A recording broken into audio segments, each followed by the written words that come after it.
Uh, Dr. Pradeep Mishra. Welcome, sir. Welcome. Very good afternoon. Welcome. Thank you for joining in advance with us in the capacity as chairperson technical session 3 of the 2-day webinar.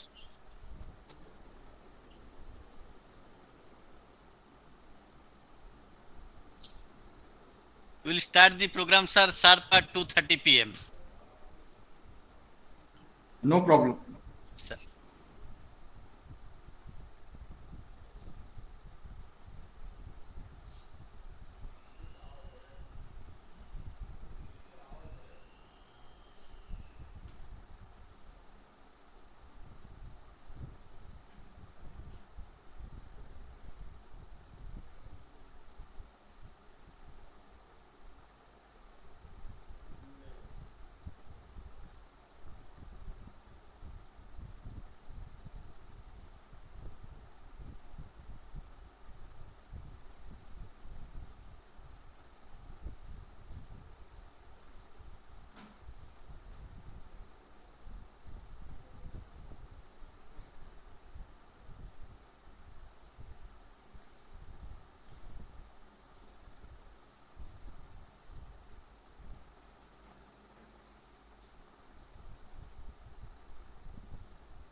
Sir, shall we begin?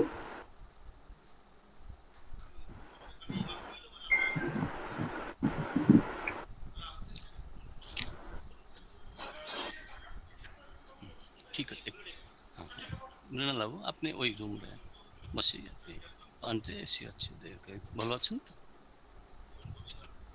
Phone আপনি আমি তো এই প্রোগ্রামে লাগছে না আমি তাহলে আমি আর দেখিনি ফোনটা আমি আর দেখিনি হ্যাঁ হ্যাঁ প্রোগ্রাম না আমি সারি আপনার সাথে কথা বলি আপনি যখন আসছেন আমি কথা বলবো আপনার সাথে না বলি কেউ ছাড়বো কথা বলবো একটু প্রোগ্রামটা ন্যাশনাল লেভেল প্রোগ্রাম তো Okay, Shall we Srimay begin, madam, sir? start. Okay, start, Yes. start. Good afternoon to everybody present here. Okay. Um, we begin with our technical session 3, which will be chaired by Professor Sudarshan Mishra, Head of the Department of Education, Devonshire University. Could I please request our Honorable Principal, sir, to give a proper introduction of Professor Mishra? Okay. Thank you, Srimay madam. So we are in technical session 3. I welcome all the participants, all the dignitaries with us. And in the technical session 3, we are with us Professor Sudarshan Mishra, Head Department of Education, Ravenshaw University, Cuttack. And regarding the credentials, regarding the scholarship and personality of Professor Mishra, he is a very brilliant scholar, having an able administrator, and he is serving in Ravenshaw University. Now he is in the capacity of professor and head Department of Education, Ravenshaw University, Cuttack, and he is in Ravenshaw University with effect from 2010. Regarding the scholarship and personality of Professor Mishra obtained PhD in education from Utkal University in 2004, and to his experience, he is having more than 20 years of teaching experience. And regarding the awards obtained by Professor Mishra, he has been awarded Banki Saraswati Pratibha Samman 2016, then Best Paper Award for the year 2019 and 20, and his area of specialization is in elementary education, assessment in education. To the best of his publications, he has published more than 70 research publications, international and national level, and he is having more than 12 review papers in different edited books, and also edited more than 5 books as chief editor. Regarding the administrative efficiency of Professor Mishra, professor was the warden of New Hostel during his tenure as professor there in Ravenshaw University. Now he is head of the department, he is leading the department. He has participated more than 70 seminars, conferences. Then he is member in All India Association for Educational Research, Indian Association for Teacher Educators. He has completed 2 projects. Then he has participated more than 70 national level seminars, workshops, conferences, organized 15 national seminars, conferences, workshops in collaboration with national level, and delivered 43 invited talks or lectures to his credit in national, international, and state level seminars.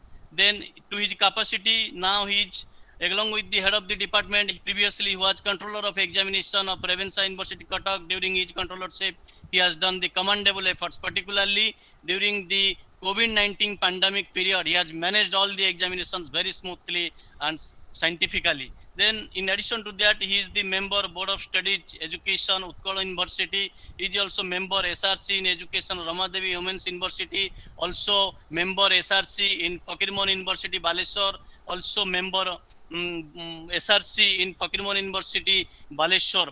So I would like to request Professor Sudarshan Mishra, with whom I have a good formal and informal relationship. I would like to address him as my big brother in informal perspective, and in my rating and visualization is a good academician having proper research aptitude out and out. So I would like to request Madam Srimoy Rai to manage the proceedings of the technical session, to announce the name of the paper presenters, and Honorable Chairperson Professor Sudarshan Mishra will manage the session and will have his concluding remarks, and it will be reported by Madam Srimoy Rai. Thank you. So again, I welcome Professor Sudarshan Mishra sir as the chairman of technical session 3, and Madam Srimoy Rai as the rapporteur of the present session, technical session. Thank you. Thank you, Thank you. Madam. Thank you. Thank you, sir. Thank you. So over to Miss Srimoy Rai, Madam, to carry forward the further proceedings of the technical session 3. Thank you, sir. Just before we begin the technical session, I would like to announce that we have a number of participants and we have a limited amount of time. Hence, let me tell you in advance, regrettably, we'll be able to grant you only 4 to 5 minutes to present your paper, and please keep it brief and precise. Uh, Without any introduction, uh, I would like you to just present the gist of your presentation and paper, and then we will be able to move on. I will tell you once the time is up, and I will also announce two names at a time so that the second person is also ready in advance. Please, other than the person who is presenting, I would request everybody to keep their video and mic off for a smooth session. Thank you so much. The first person to present is Dr. Ajit Mundul, who is from West Bengal State University, and his topic is higher education in West Bengal. Where do we stand? The next person on standby, Gayatri Swain, ma'am. Mr. Dr. Mondal, please Yes, begin. ma'am. Yes, ma'am. All right. Yes, you are audible. Please begin. At the very outset, I would like to convey my gratitude and thanks to the organizing committee of the two-day NAAC-sponsored webinar organized by Yogoda Satsanga Palpara Mahavidyalaya. Next, I convey my gratitude and thanks to Professor Sudarshan Mishra sir and dear participants and Srimoi madam. Thanks to all. Just I will take a few minutes to share my PPT.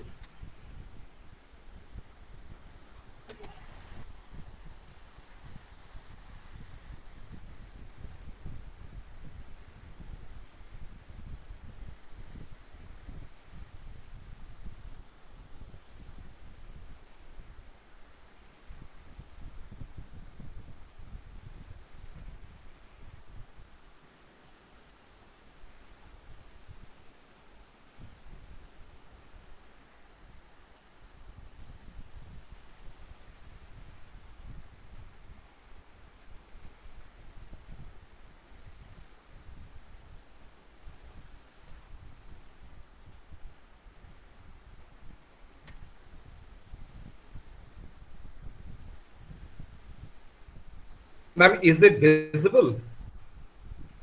It's not visible yet, sir.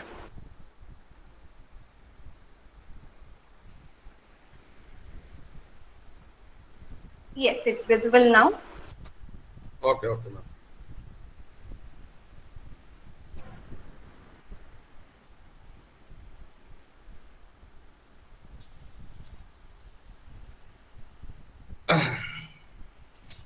Uh, I will, I will discuss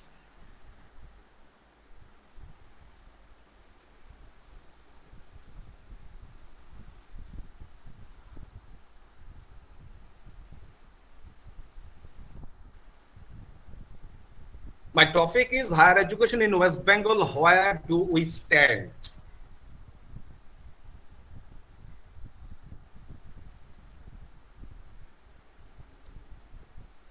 All of you know what is meant by higher education.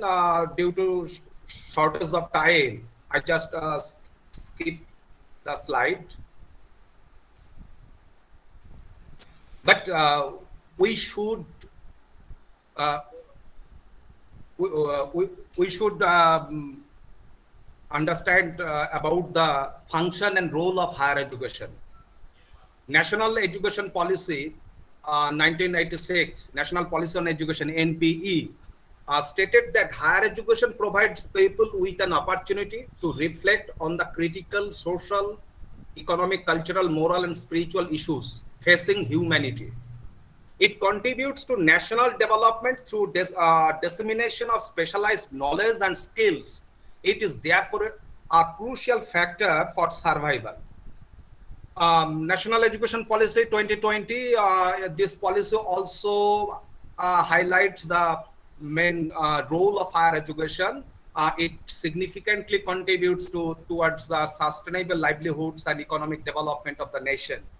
Higher education must form the basis for knowledge creation and innovation, thereby contributing to a growing national economy. Actually, more or less, the previous policy and the NEP2 these two policies have focused on the same cardinal areas or the role of higher education. The focal points of my study as a constituent state of India, where West Bengal currently stand in the landscape of higher education in the light of national scenario. An attempt has also been made to explore its prospects and challenges in the 21st century. Method, it is basically analytical in nature, chiefly based on the analysis of various policies, documents, survey reports, as well as other related literature. Mainly data has been collected from various reports, All India Survey of Higher Education reports, UGC annual reports, and annual reports of West Bengal Higher Education Department. Demographic and literacy profile in West Bengal, all of you know, as per the census, last census, that is 2011, West Bengal has population of 9.13 crore, an increase from the figure of 8.02 crore in 2001. Average literacy rate of West Bengal is 76.26%, just above the national average of 74.4%. Institutional growth in India and West Bengal, during the last decade, I have captured all the data in the higher education of West Bengal as well as in the national scenario. In West Bengal, at present, as per All India Survey on Higher Education 2019-20, total number of universities only 47. Total number of colleges 1,411. In comparison with national level, total number of university 1,043 and colleges 42,343. Growth of state public university and state private university across India and West Bengal. Total number of universities in India, that is 1,043. Out of 1,043, total state private university, the figure is 327 as per All India Survey on Higher Education 2019-20. In West Bengal, total number of at present university 47, and state private 47 the public university, whereas the state private universities in West Bengal at present only 10. This slide shows that only 10 private universities out of total 47 universities in Bengal. 9 universities are located within and around Kolkata. Only one, namely Sikkim Skills University, is at Birbhum district. When the private state university started its journey, actually from the journey started its journey from 2014 and 15, when the Higher Education Department of West Bengal notified state's policy and guidelines on setting of private university in 31st January 2013. It can be said.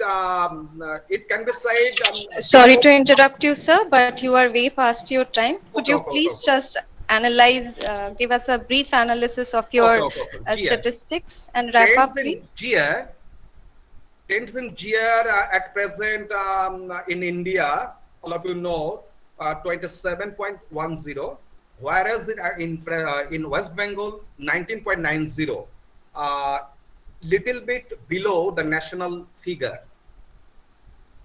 Faculty and staff and PTR, people teacher ratio, West Bengal stands at 30 people PTR rate, whereas it is in India 23.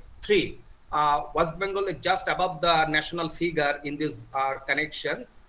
Teacher per college 33.9, whereas in India, 29.7. Non-teaching staff per college in West Bengal, 22.2, and whereas in India, 25.5. Norms and standards, all of you know that it is guided by and managed by the NAAC Bengaluru. At present, total university in India 1043. Out of 1043, only accredited university 401. Total college in India 42,343. Out of this figure, only NAAC accredited 8,611. Whereas in West Bengal, total university 47, all of you know. Out of 47, only NAAC accredited university as on 26th April 2022, only 16 university accredited. Whereas college out of 1,411, only 400 colleges are accredited by NAAC presently. Challenges in West Bengal in particular and in other states in general in higher education sector. Why at crossroads? My question is that what are the challenges in higher education faces in the 21st century? More or less, not only Bengal, all the other states in India are facing the same challenges. There are few islands of excellence in the sea of mediocrity in Indian higher education. Pockets of quality higher education institutions are surrounded by a sea of substandard universities and colleges. This is the real fact. NRF ranking, NIRF, National Institutional Ranking, if you look at the slide, 4 to 5 universities in the last 5 years, we have seen they are under the they belong to the within the 100 rankings. Calcutta University, Jadavpur University, Vishwabharati, Bardwan University, Kalyani University, Bidhan Chandra Krishi Vishwavidyalaya, etc. But within 100 rankings, only 6 or 7 universities in the last 5 years they remain within the 100 rankings. But rest of the university in Bengal, they fail to enter within the 100 rankings all over India. I'm sorry, sir. I will have to, if you could just show us the slides and wrap up because we are running quite late. These are also challenges shown here, dominance of the examination system. Okay. Thank you, ma'am. Thank you so much, sir. Ms. Gayatri Swain from Emerging with her topic, Emerging Challenges of Online Learning at Higher Education Level. Ma'am, do you have a PPT to present? Yes, ma'am. Yes, ma'am. First of all, namaskar to all of you. And I'm sharing my PPT. All right, ma'am. If you have statistics, could you please just give us the analysis of it and without going into the detail, because we will have to maintain a strict time now. Okay, ma'am. Sure, ma'am. Thank you so much.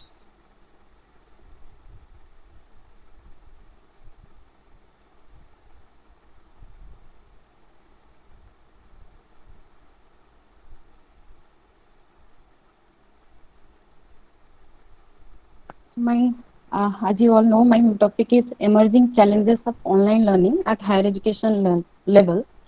The concept of online learning is well known to everyone, and past 2 years is more than enough time that taught us about what online learning actually is. So it took place in 2 ways, like synchronous learning, and second one is asynchronous learning. In synchronous learning, where student, teachers, or the participants interact in a real time.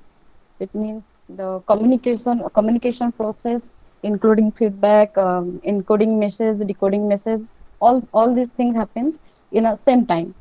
But in asynchronous learning, it happens as per the convenience of the participants, the time they need, the place they are comfortable, it takes place. Like pre-recorded video lessons, educational challenge, emails, podcasts, etc.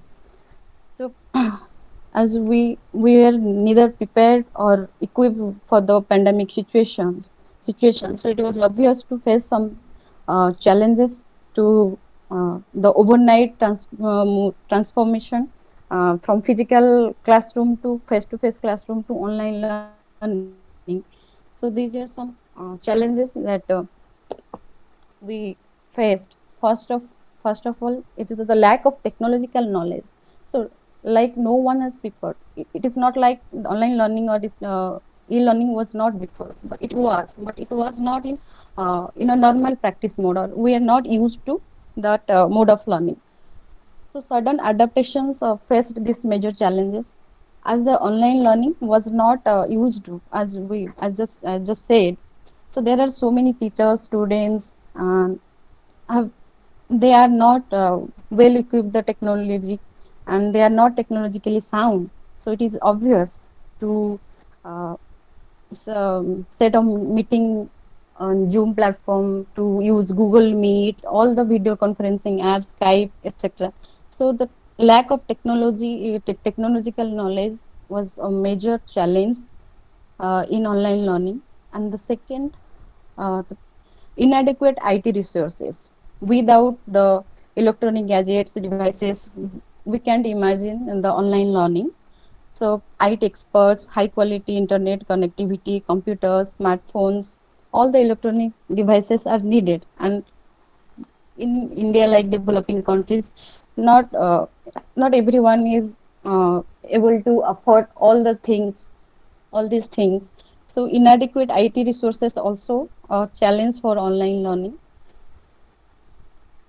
Poor internet connectivity, it is a major barrier or challenge, we can say.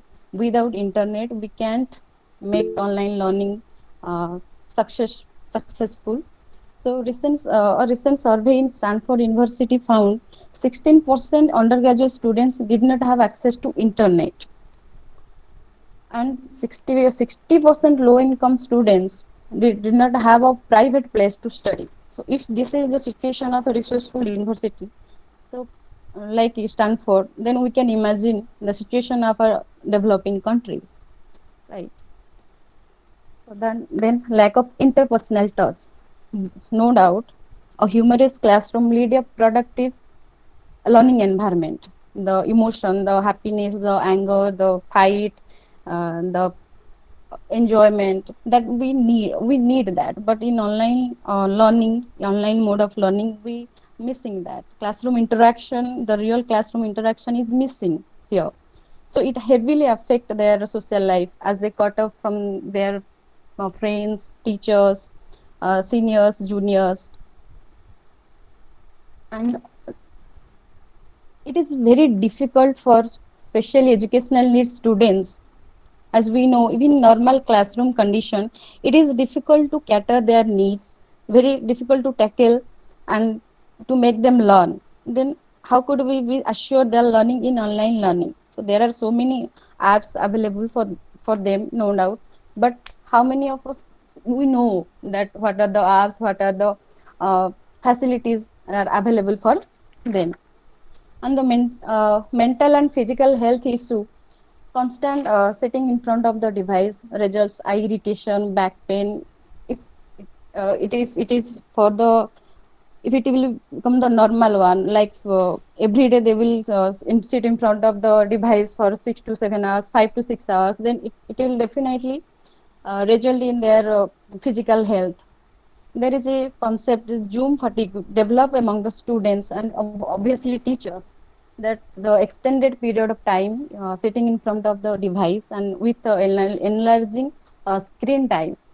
So it is also uh, seen that the Zoom fatigue and developed among the students and the teachers after overuse of video conferencing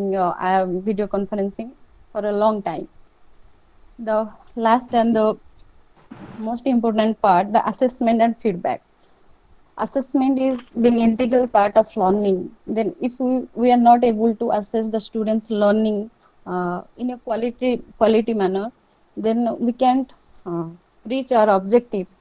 So it is it is very difficult to control or to get feedback from students, or to give feedback to students for their learning progress. And it also seen that in during examination it was very difficult to control their the chance of Gayatri, cheating. Gayatri, Yes. can you make it full screen? Oh, sir.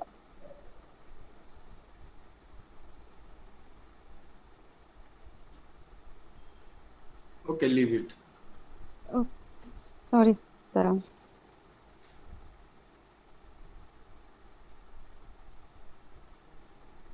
So, sir, is it visible now? It is visible. Thank you, ma'am.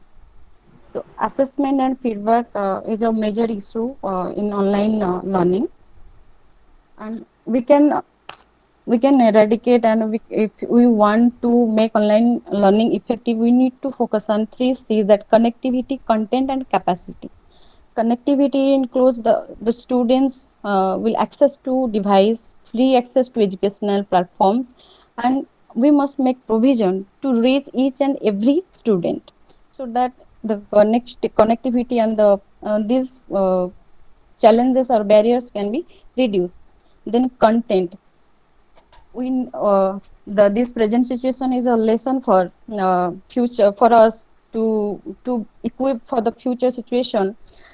Then we need to develop a quality content and to contextualize it to our local context. So there is a urgent need to develop quality e-learning. And the third one is capacity. Capacity building is necessary because as we have to now, in the present situation, we have to equip both our sound with technological knowledge, and we have to use to with the device and all the educational platforms. So we need to develop capacity of the student, teachers, as well as policy makers. And for preparing learners, the self learning, and to develop their self learning, and government should plan for or make regulation more effective for institutions, and to build capacity of the students as well as teachers. So when the pandemic struck, online learning was the only option to save our education system. From the experience of the pandemic, one thing it has cleared that we need to find innovative solutions appropriate to each different context, so that no one will be left behind. Uh, All right. Thank you so much, Ms. Ray. Thank you for Thank your you, brief ma'am. presentation. Thank you so much. The next speaker is Mr. Bholanath Shamondo. Are you present here, sir? Yes, sir. Yes, ma'am. Yes, ma'am. All right. And the next speaker would be Dr. Ashutosh Sarkar. Please be ready. Mr. Yes, ma'am. Shamondo, could I please request you to be brief, as we keep on spilling over to over 8 minutes per participant. So I'll just request you to be as brief as possible, unfortunately. Thank you, sir. Please, Sumar sir, please share my PPT. Due to my technical problem, yes, sir.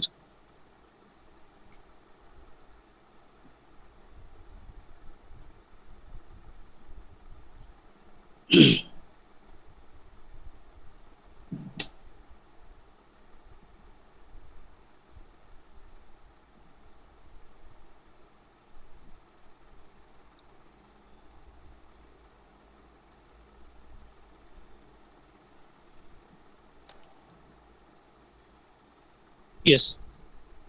Thanks to all sir and madam who are presenting in the platform.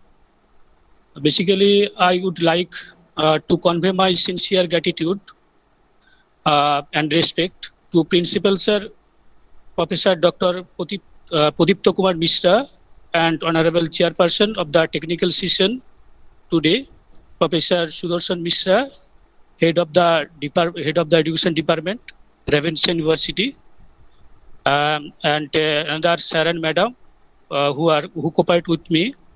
Thanks, who are present here, all colleges, sir and madam. Thanks to all. My paper is problems and challenges of rural higher education institution in Paschim Medinipur, West Bengal. At first, I introduced the introduction. I want to say introduction. A nation cannot move without skill and competent quality of the citizens. Amartya Sen and Jean Dergio argued higher education as one of the most important inputs that influence the all-round development of any nation, especially in the field of economic, physical, social, cultural, ethnical, and spiritual. A nation can be shaped after coming out of a number of quality students from college and universities. The institutes higher can serve as a bridge between the community and the government. Quality of higher education decides the quality of human resources in the country, so all citizens are great responsible to foster and nurture the quality education for individual as well as society well-being. My paper objectives are to find out the growth rate of higher education in India.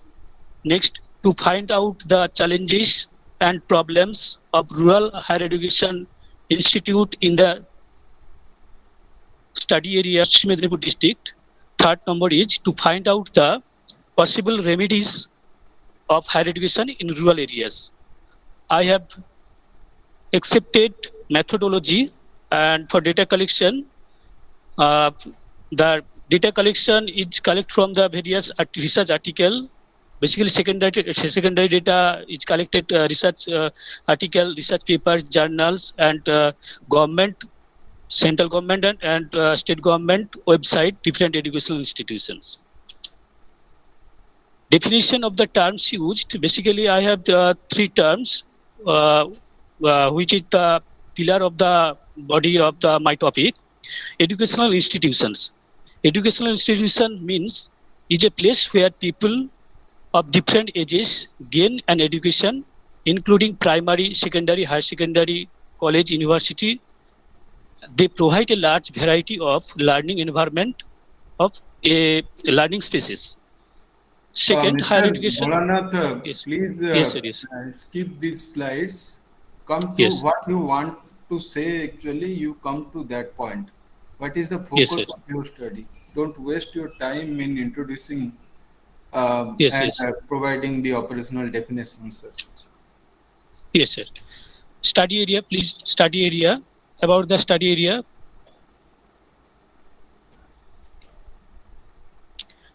Paschim Medinipur is a backward region located in the southwestern part of West Bengal.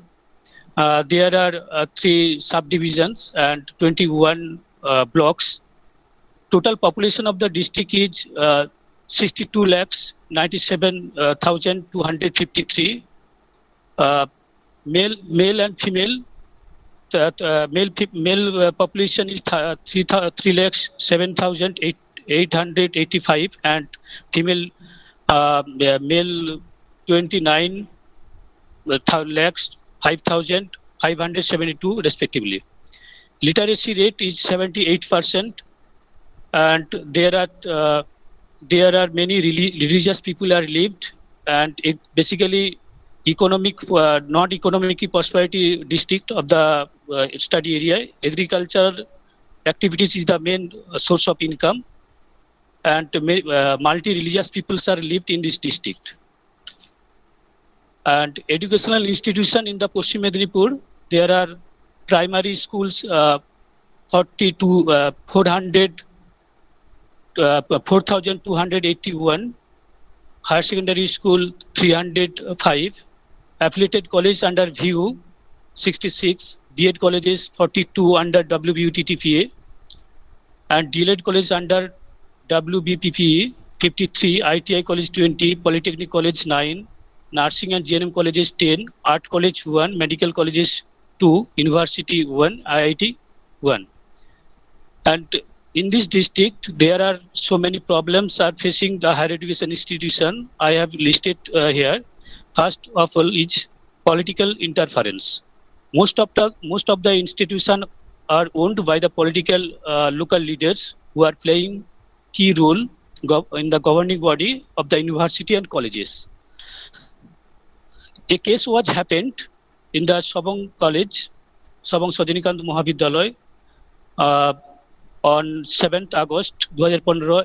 It also found in various cases staff appointment, political interference in staff appointment, student admission, funding allocation, academic program, political interference in education institution, harass quality education. Research and innovation approach.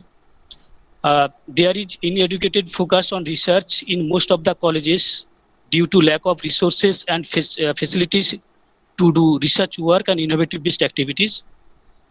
And as per observation, 5 to 10 colleges are showing interest on research and innovative-based activities. Now, Midnapur Autonomous College achieved a popular research center of the Bengal as well as India. Next, accreditation in the district, more of the colleges unaccredited, remain unaccredited by the NAAC. 50% colleges of the district are accredited and 50% are remain unaccredited. Lack of quality faculty, full-time faculty shortage found in many different colleges, degree colleges mainly. And example can take in Debra Thana Soid Khudiram Mahavidyalaya, 20 full-time full-time teachers and 70 SAC teachers. Lack of women colleges, we can say as per record, most of the women students are agree to, but students are interested to study the higher education. In this respect, there is only one women's college in the district, so there should be construct or more women colleges. Lack of proper transportation and medical medium instruction, faulty admission procedure. Most of the colleges did not take admission test for taking admission of the students. They can take first come first serve, or some quality education, some quality institution follow the government rules, and they want to admission the students as their governing body decision. Dropout rate is very high in these districts. Lack of practices and e-governance. Lack of practices, e-governance means e-governance helps in various fields like e-admission, e-learning, granting process, utilization, certificates, utilization approval process, and e-library system. Most of the colleges of rural areas in the district did not follow the e-governance system. Misuse of funds. Misuse of funds, but UGC provides financial assistance to universities and colleges for various development purpose. Especially rural areas institutions, local bodies are not conscious that they are unable to maintain and fund utilization effectively. Sometimes the funds earmarked for education are spent on more other infrastructure and development purpose. Enrollment status, I have listed here. Equity, large gap between colleges and community, and culture of corruption. In recent book of the world-renowned Indian sociologist Andre Batley discussed more about the various crises of Indian university, but he wrote nothing on the corruption in the university of the country, let alone about the envelope of the vice chancellor in monopoly and abuse of power. These are not important sociological phenomena for study details 2010. I have listed some suggestions, given some suggestion. Improve educational infrastructure, firstly, especially with well-equipped computers, internets, labs, etc. Higher educational institutions such as university and other research-based activities will be performed and arranged by the institution. Provide career guidance and practical labor market information should be provided to students, and focus on providing technical and vocational training by educating financial entry barriers. Higher education institutions need to improve quality and reputation. There is need to implement innovative and transformation approach from primary education level to higher education level in Indian educational system globally more relevant and competitive. Universities and colleges in both public and private must be away from political interferences, uh, favoritisms, money-making process should be out of the education system. There should be a multidisciplinary approach in higher education so that student knowledge may not be restricted only up to this own subjects. Conclusion. Sir, yes, sir. Yes. Please conclude now. Conclusion. We are way over time. Yes. Yes. Higher education is in the districts has expanded very rapidly in the last 10 years after yet it is not equally accessible to all. Still a large section of population remains illiterate and large number of children so do not get even primary education. This is not only excluded a large section of population from contributing to the development of the district fully, but has also prevented them utilizing and the benefits of whatever development have been taken for the benefit of the people. Thanks to all. Thanks to Sir Madam. Thank you, sir, for your paper on the problems and challenges of rural higher educational institutions in Paschim Medinipur. The next person is Dr. Ashutosh Sarkar. Srimai, Yes. can you please Yes, sir. how many paper presenters are there in this technical session? There are 14 presenters, sir, and we have only finished with 3 presentations, so we need to maintain a very strict schedule now. So what is your time limit? When should we finish the this technical session? We should have finished within an hour, that is by 3:30, but we can, I think, take it up until 3:45 or 4 at the most at this point.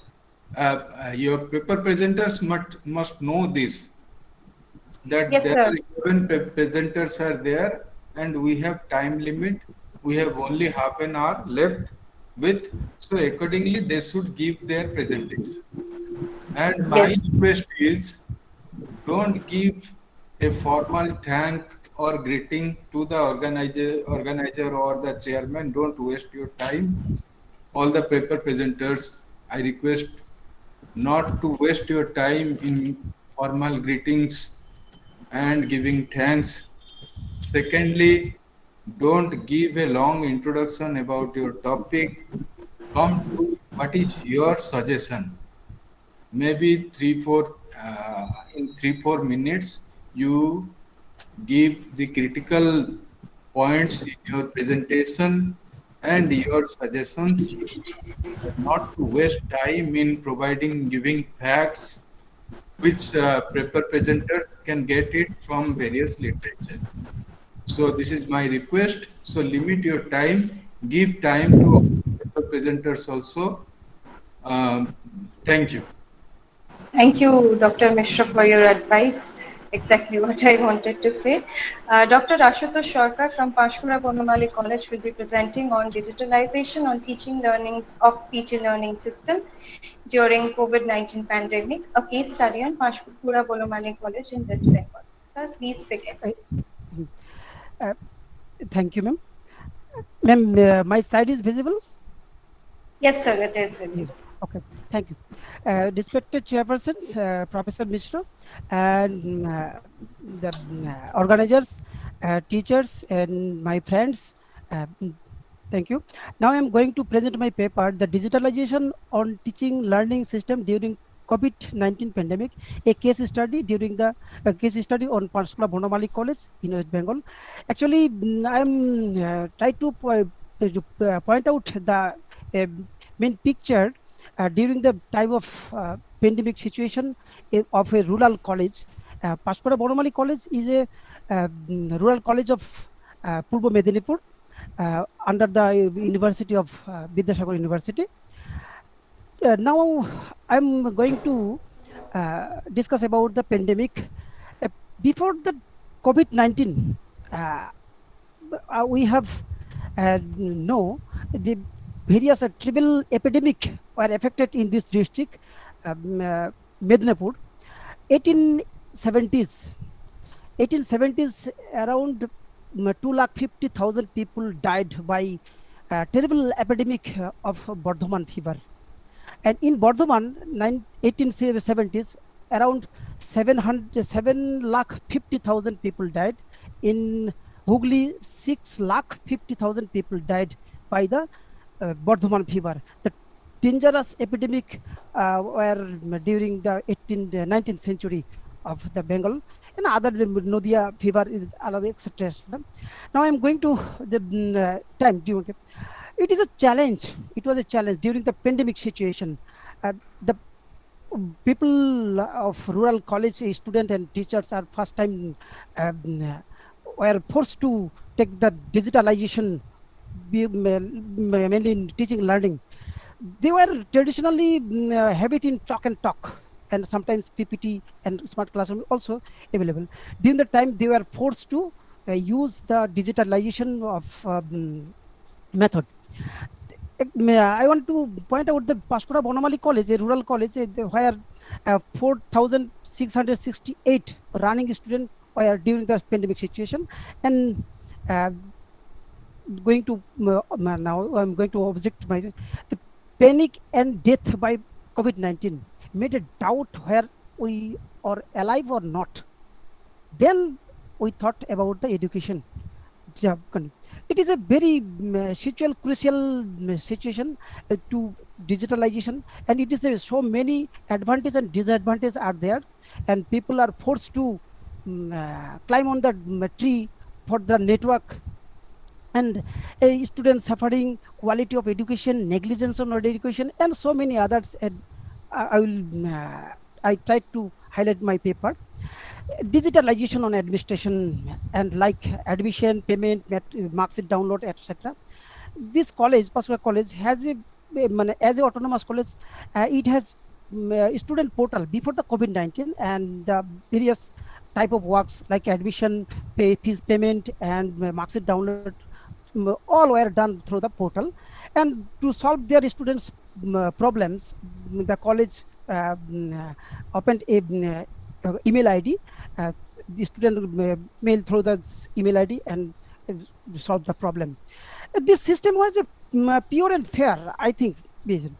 And first online academic meeting, the where will be done actually the pattern, question pattern, and the question pattern, the examination evaluation system, and others, moderation, paper setting, all will be the first resolution. And 2020, in August 2020, the first meeting were done, and the resolution were taken, the various online methodological and question pattern were changed before the offline mode to online mode.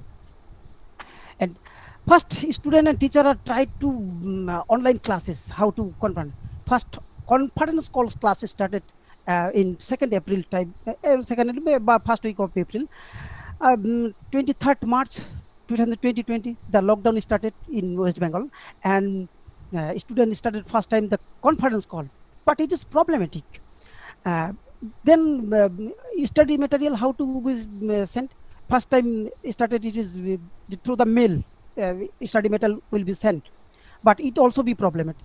Finally, decision taken where the materials will be uploaded in the student portal, and student can access anytime, any places. But poor and rural students who had no smartphone, laptop, and other devices, they were deprived during the time. The first online video conference class during around 10th April, we have to find out the Zoom app. It is also problematic, but within 45 minutes the app automatically disconnected, and after that we have to start again the new session. And problematic after Google Meet and then other video conference class. But we have said these is few are present during the first time classes. Out of only 3 or 4, 5 are present out of 65 students the first. And then on the other end, 14th April and other classes, around 25% students were present in the classes out of 100. This is the lack of internet or devices. And another 25th April, it is a video screenshot, around 12%, 12 participants, 12 students were present out of 65 students. It is the picture, the real time of pandemic situation. I want to advantage of online classes. It is a very good advantage. We have survived through the survive from the pandemic and continue the educational system.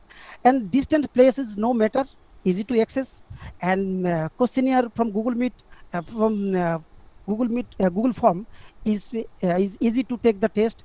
And student wire regarding the digitalization, email, Zoom, Google Meet, WhatsApp, and Facebook, and others system.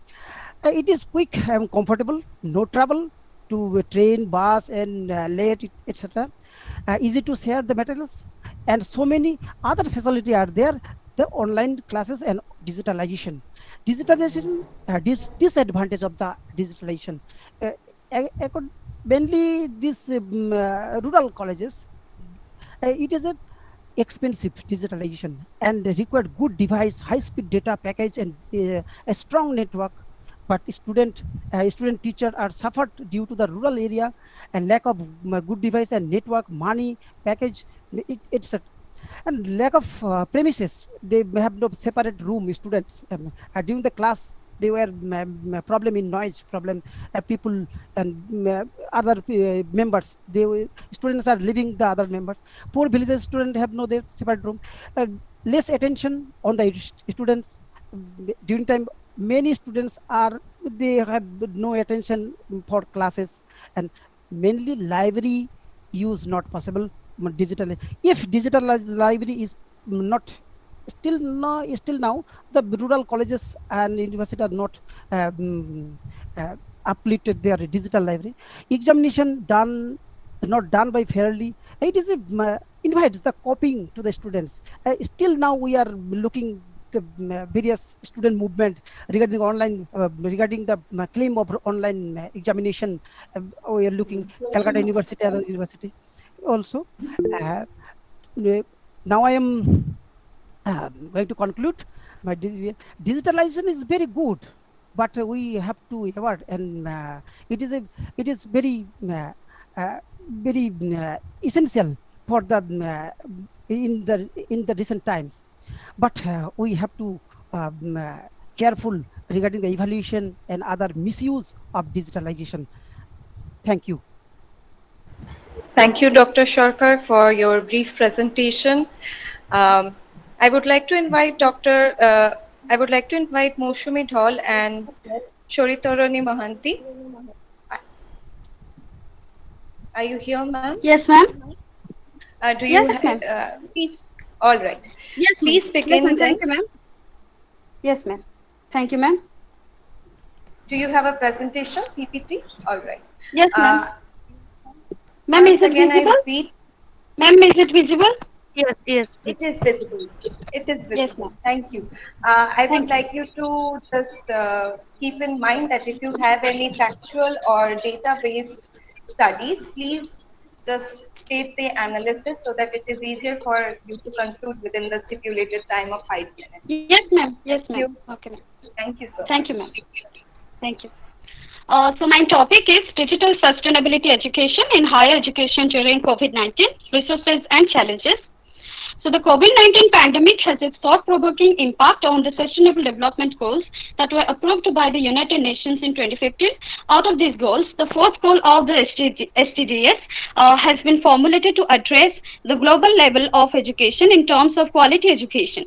So this particular goal propagates that every learner must obtain the skills and knowledge that is required to endorse sustainable development in the world for the betterment of the global population, the future generations, and the environment.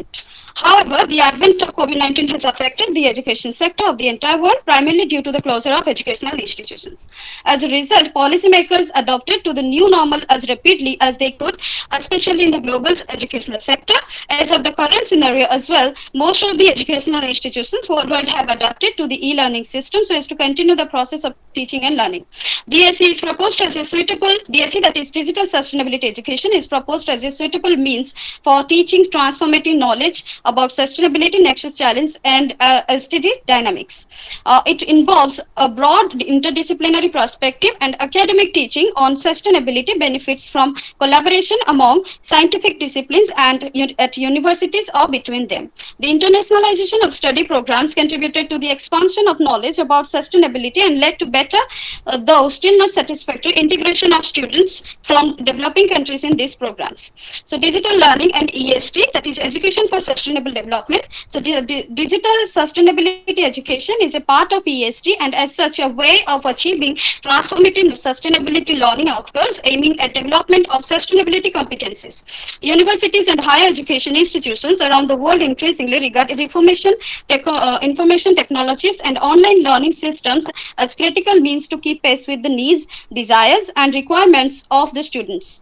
DSE takes advantages of the global spread and application of information and communication technologies and the growing relevance of digital media as a source of information about sustainability. So these are the resources that have been developed during or before the pandemic to accelerate the digital learning of the students and higher education, from school education to higher education. So these are YouTube, blogs, Swayam Prabha, National Digital Library, E-Yantra, FOSE, Virtual Labs, Gyan Darshan, Gyan Vani, E-Pathshala, E-Shodh Sindhu, Shodh Ganga, Shodh Suddhi, Vidwan, NEET, Sakshat, Spoken Tutorial, and Neptal. Then DSE and internationalization challenges in higher education. DSE enables internationalization through various means. First and most obvious, that students as well as teachers do not have to be in the same room for classes, as digital learning and class participation can be done from any location as long as broadband is available. The COVID-19 pandemic has shown that the remote classes via communication platforms like Zoom, Microsoft Teams, or Big Blue Button work and can at least complement classical modes of interaction, particularly the possibility to include lectures and contributions from the other countries and even continents for specific input is an option that will most likely also be used in a post-pandemic world. So more problematic and more demanding for both lecturers and students are forms of hybrid or blending teaching, as very often the technical challenges are high and only large investments into video conference system will allow joint seminar and live streaming where a large number of students is present in two different locations but still interact digitally. Secondly, DSE can and should promote the taking of international sustainability issues or work comparatively on various problems which have different local national characteristics. Furthermore, the energy demand of online classes, particularly when using cameras on or off video streaming, have to be considered. DSE could thus be problematic from a sustainability perspective, even though a comparative assessment of different modes of ESD should still be carried out. Then the influence of COVID-19 pandemic on DSE. According to a survey on the impact of the COVID-19 pandemic on DSE, the pandemic brought to the fore of the difficulties and challenges related to the upgrading in a short period of time the higher education system to better and harness digital technologies. However, the COVID-19 crisis also created opportunities for long-term collaboration and sharing experiences in presence-based university context. This made the students more skilled and they become more familiar with the technologies in learning. Academic challenges related to DSE.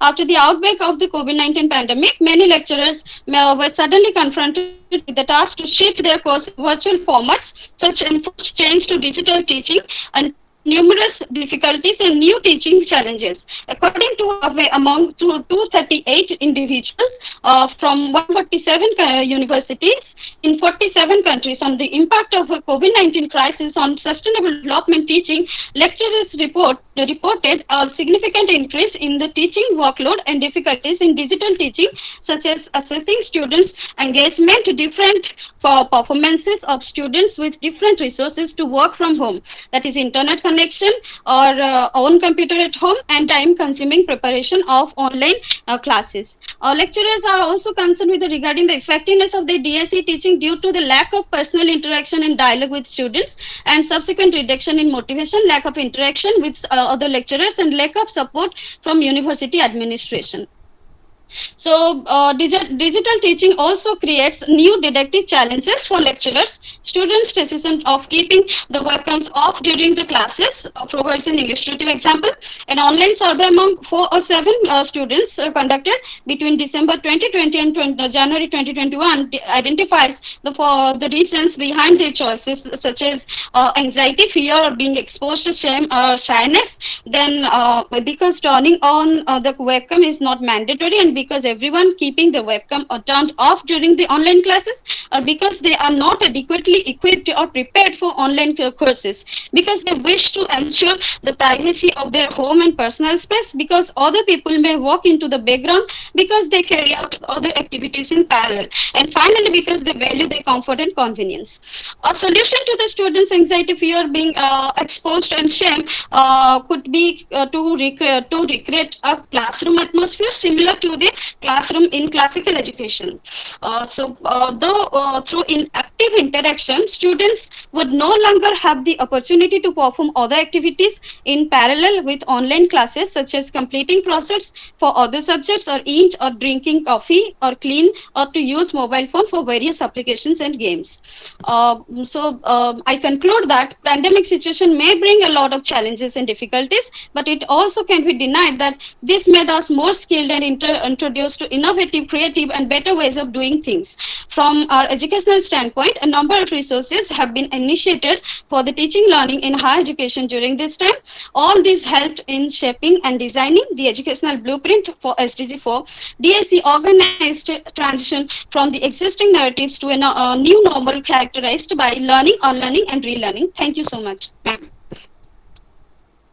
Thank you, Moushumi Dhol and Shoritaroni Mohanty, for your presentation on digital sustainability education in higher education during COVID-19, resources and challenges. Thank you for trying to keep it brief. The next presenter, Mr. Manoj Maiti from Bajpur Miloni Mahavidyalaya. Are you here, sir? Yes, ma'am. Do you have a PPT? Yes, ma'am. Then please go ahead and start your presentation. Once again, I would like to remind all the presenters that do respect the other presenters' time and keep your presentation as brief as possible. Thank you. So please begin. Respected teachers, I am Manoj Maiti, present a paper Effect on COVID-19 in Women's Mental Health and Higher Education with special reference to malnutrition.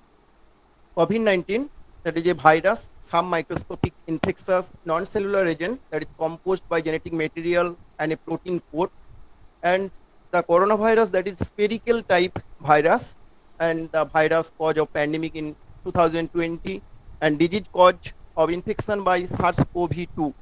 The virus infects respiratory system of human only, and the first identified the virus in China 2019. The World Health Organization declared the pandemic on March 7, 2020.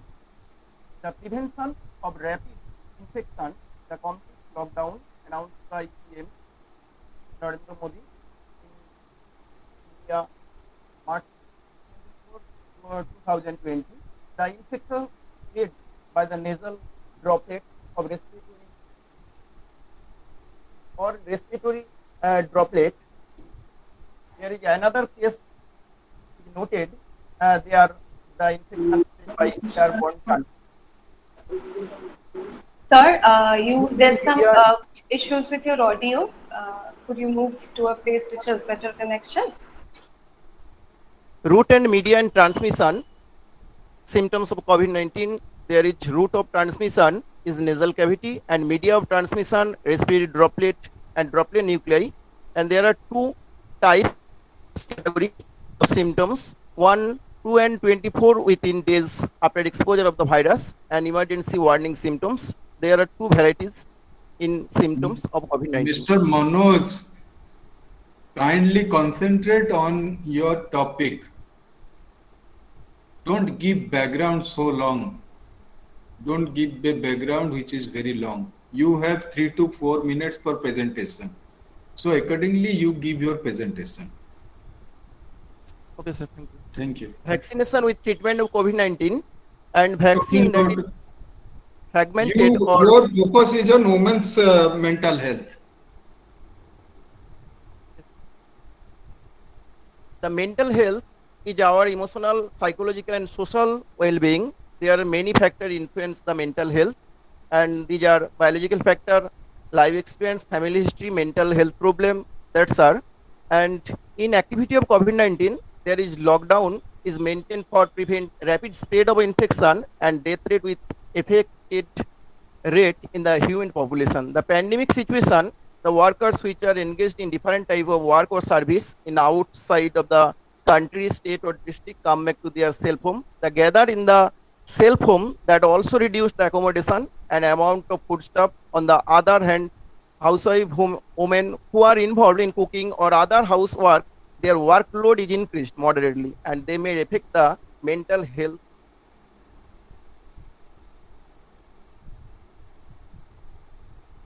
And this is there are different varieties of picture that also increased the mental health of women.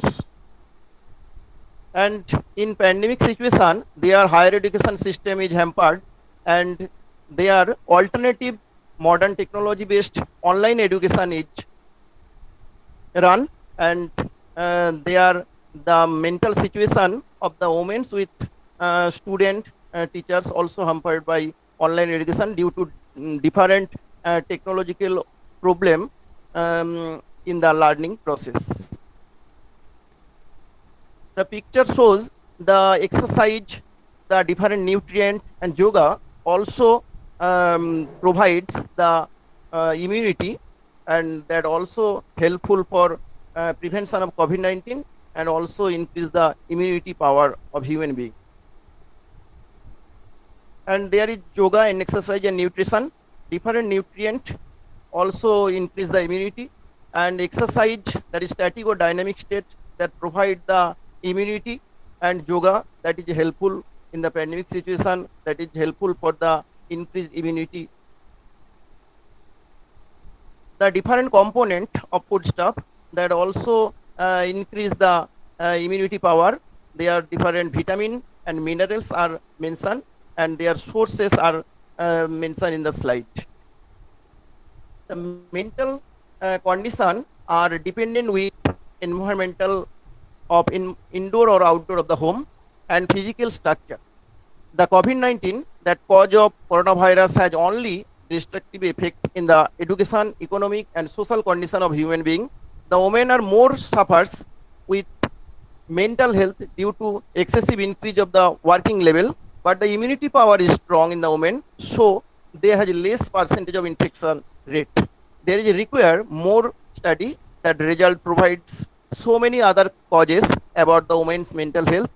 The malnutrition causing lack of economy, lack of health education, fewer intake of the nutrient, etc. also hampered the mental health.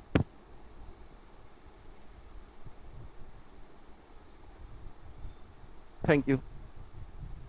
Thank you, Mr. Maiti, for that interesting presentation on the effect of COVID-19 in women's health and higher education with special reference to malnutrition.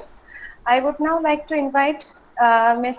Sheeta Mahanto of Sundargarh Government College. Are you here, ma'am? Yes, ma'am, I am here. Do you have a PPT? If you Yes, do, ma'am, I have. Yes. Please present it. And Ms. Mahanto's topic is online learning, a challenge of rural higher educational institutions in India during COVID-19 pandemic. All right, ma'am. Please begin. As ma'am said, I'm going to present my topic on online learning, a challenge of rural higher educational institution in India during COVID-19 pandemic. As as the words of Victor Hugo, no power on earth can stop an idea whose time has come. The world has adopting digital media for every aspects of life, so as education sector was also becoming online. The COVID-19 pandemic pushed the online education effectively. The closure of educational institutions for months leads to loss of students. To compensate the loss, it was decided to go online. It was obvious that the rural areas where the technology is not so advanced, it would be a difficult job to provide teaching through online online online mode. Here are some challenges of rural higher educational institutions. Uh, I have discussed the challenges under three headings. These are people's economic and social state, resources available, and awareness. Let's come to people's economic and social states. The government has compiled the estimate of rural and urban per capita income in terms of net value added, which is 98,435 in urban areas, whereas rupees 40,925 in rural areas. At this scenario, it is quite difficult for the people of rural areas to match the states with the current digital worlds. They can't afford the cost of smartphones or laptops, or you may say personal computer, which are the basic need for online classes. So with this income they can't afford all this.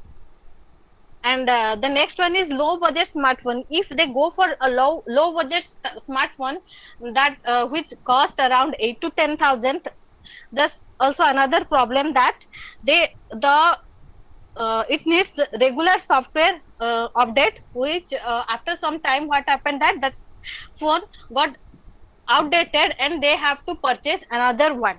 That is one difficulty.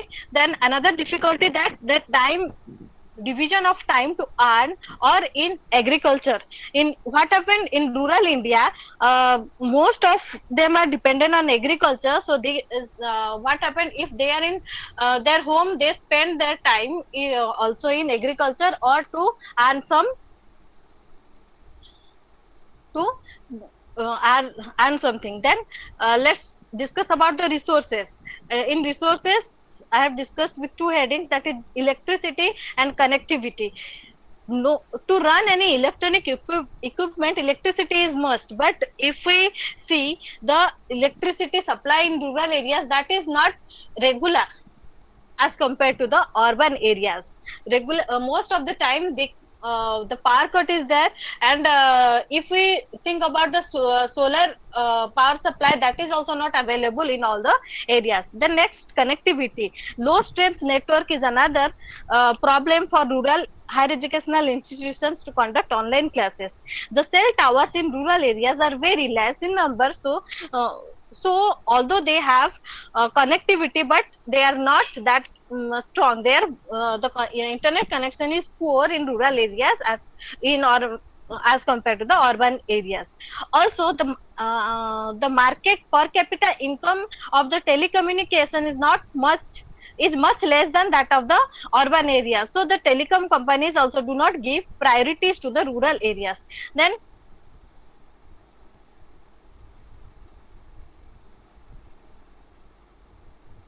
sorry. Then awareness of if we say about the awareness, the rural parents are less aware of the digital world, and they just think that the having a smartphone in a student life is just the waste of time and money. And another thing, they don't get the online classes seriously, so they equip their child in the household works. Basically the students, they don't get proper time for doing online classes in home as like in physical mode. Then awareness of students, they are not sufficiently prepared for balancing. They don't know how to balance their work and their work, family and social lives. And another thing, they are poorly prepared for e-learning competencies and academic type of competencies. They do not have that e-learning competencies so to do online classes. And because of poor connectivity, face-to-face interactions was not there, so they are not that serious regarding the online classes. Then if we come to the awareness of the teachers, they are facing problems on accepting the digital classrooms. They don't want to learn the new technologies. Here I am concluding. As we know, crisis always leads to an alternate solutions to a problem. No doubt, online classes compensate to some extent the loss of students due to COVID-19, but we can't deny that the rural areas, they don't have well-equipped internet connections, or we may say the regular power supply of electricity, which are the basic needs to conduct online classes. Thank you. Thank you, ma'am, for this very precise presentation. I would like Thank you, ma'am. to call upon our next presenter, Mr. Shojal Roy. Are you here, sir? Mr. Shojal Roy, are you here, sir? Yes, ma'am. Yes, ma'am. Hello, ma'am. Please begin your presentation. Mr. Shojal Roy is from Vishwabharati. If you have a PPT, please present it. And his topic is difficulties faced by the college students toward online teaching learning process during COVID-19. Please begin, sir. Yes. Ma'am, my slide is visible. It is visible, sir, but I think you're presenting from your phone, so the screen is a little small. But it's okay. It is visible. Please begin. Okay, ma'am. Thank you, ma'am. Good afternoon, sir, and all presenters. Myself, my name is Shojal Roy. My topic is entitled on difficulties faced by the college students towards online teaching learning process during COVID-19. My introduction is we know the term COVID-19 was first detected in one city. The virus spreads through man-to-man transmission, which was confirmed by the World Health Organization. So, the education is many problem faces in this time. So, lack of online teaching infrastructure, inexperience of teachers, the information gap in complex environment at home, lack of internet facilities, etc. My objectives of the study to investigate the problems faced by the college students during teaching learning process through online. Second objective is to analyze the opinion of the students towards the online teaching learning process with respect to their gender and locality. Number 3, to explore the effect of online teaching learning process and online classes on the mental health and physical condition of the students, especially in the COVID-19 period. Ma'am, are you audible? Hello? Hello? Yes, sir. Ma'am, I am audible? Yes, sir, you're audible. Okay, thank you, ma'am. So next point is research design. This study is based on descriptive research design. Cellmate questionnaire was used and the data were collected through Google Form 70 college students. The respondents were from Purulia, Bankura, North Chব্বিশ Pargona, Birbhum, Paschim Bardhaman, Nadia, Paschim Medinapur, Purba Medinapur, Murshidabad, Malda, Jalpaiguri, Hugli, Howrah, Kolkata, Uttar Dinajpur. So next point, data interpretation and analysis. Data in the table number 1, institution type and level-wise responses. The table number 1, the level of divided in undergraduate, postgraduate, B.Ed, M.Ed, D.L.Ed, research scholar. Our category 1 divided in government institution, government aided institution, private institution. The category is male and female is divided. The table, most of the respondents are among the respondents, male students are highest. So there's only this table in agree that male students difficulties faced by the college students towards online teaching learning process during COVID-19. Table number 2. The table shows that most of the students respondents in rural area to attending online classes, but these classes more respondents is the highest challenges difficulties faced by the college students towards. Number 3 is same it can be most of the respondents in male. Table number 4, item wise respondents. Table number 5, fixing difficulties during online teaching learning. The above table shows that the most of the students is respondents in favor of lack of internet facilities for facing difficulties in online teaching, while male respondents is most favorable. Table number 6, students' opinion regarding online classes. Table number 7, health problem faces while attending online classes. The health problem faced when attending online classes, more of the students eye pain, headaches, sleep problems, neck problems, body aches is main problem is students facing. Devices used for attending online classes and conclusion, hence it may conclude that most of the students have facing several difficulties during attending online classes, like lack of internet facilities, poor internet connection in their locality. A majority of students replied that they prefer mobile devices for attending online classes regularly. Furthermore, several health issues like eye pain, neck pain, headaches, etc. all also faces while attending their online classes. Thank you, madam. Thank you, sir. Thank you, sir, for your very brief and precise presentation with so many, despite having so much data. Thank you for your analytical approach. I missed a name, and I call Ms. Pranayani Shahu from Ravenshaw University to present her paper on digital pedagogy during COVID-19 pandemic. Ma'am, please begin if you're here and if you have a PPT.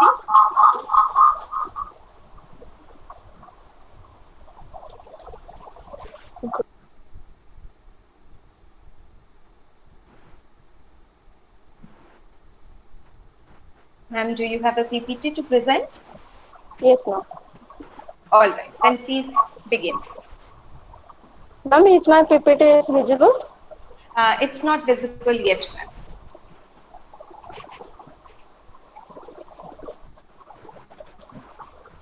Is it visible, ma'am? It is not visible. Are you trying from a phone or a laptop? May I know?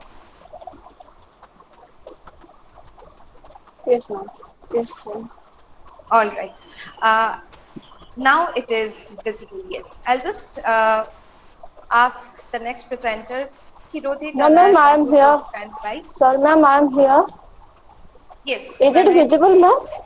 Yes, it is visible, perfectly visible and audible. Thank you. Please begin. Okay, ma'am. Respected dignitaries and esteemed chairperson of today's session, I am Pranayani Sahu, is going to present my paper on digital pedagogy during COVID pandemic.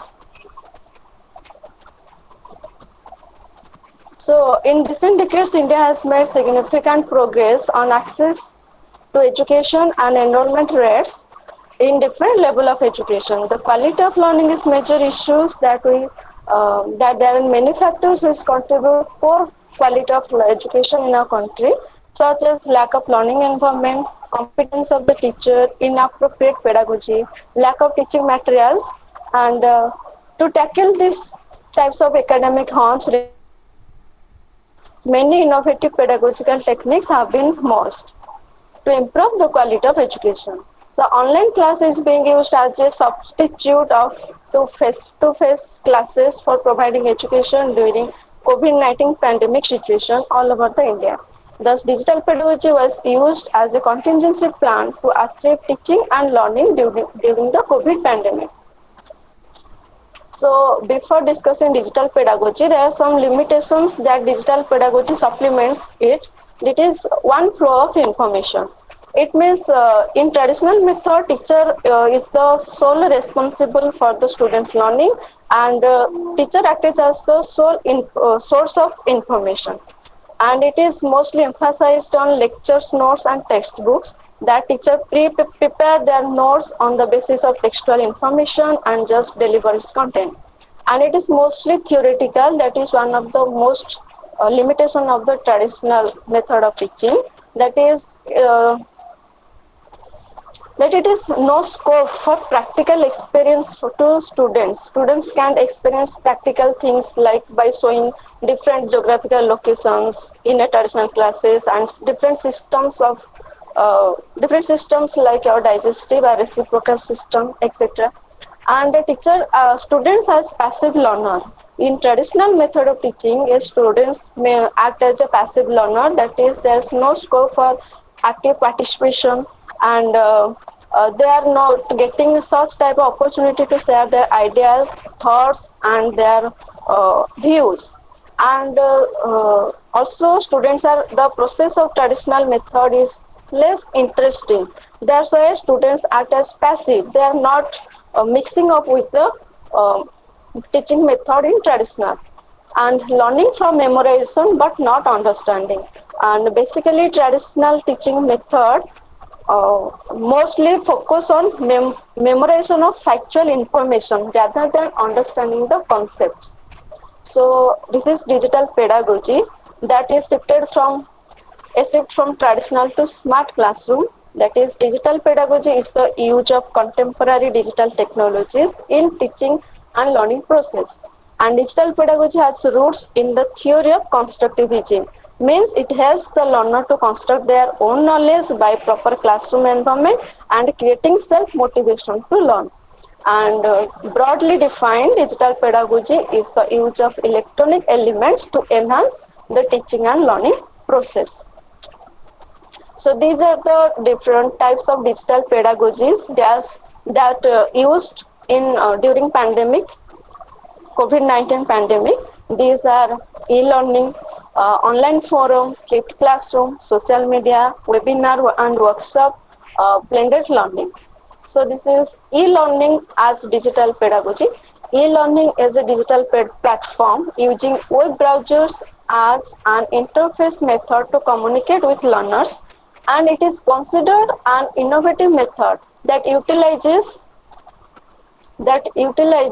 technological devices consisting of a tablet, computer, laptop, interactive television, audio, video, internet connectivity, satellite broadcasting, and so forth to deliver the content of the classrooms. And online forum as a digital pedagogy, it is a web-based online platform, provides a virtual space for students to engage in social interaction where they can post their ideas, they can discuss the concept, and they debate with each other.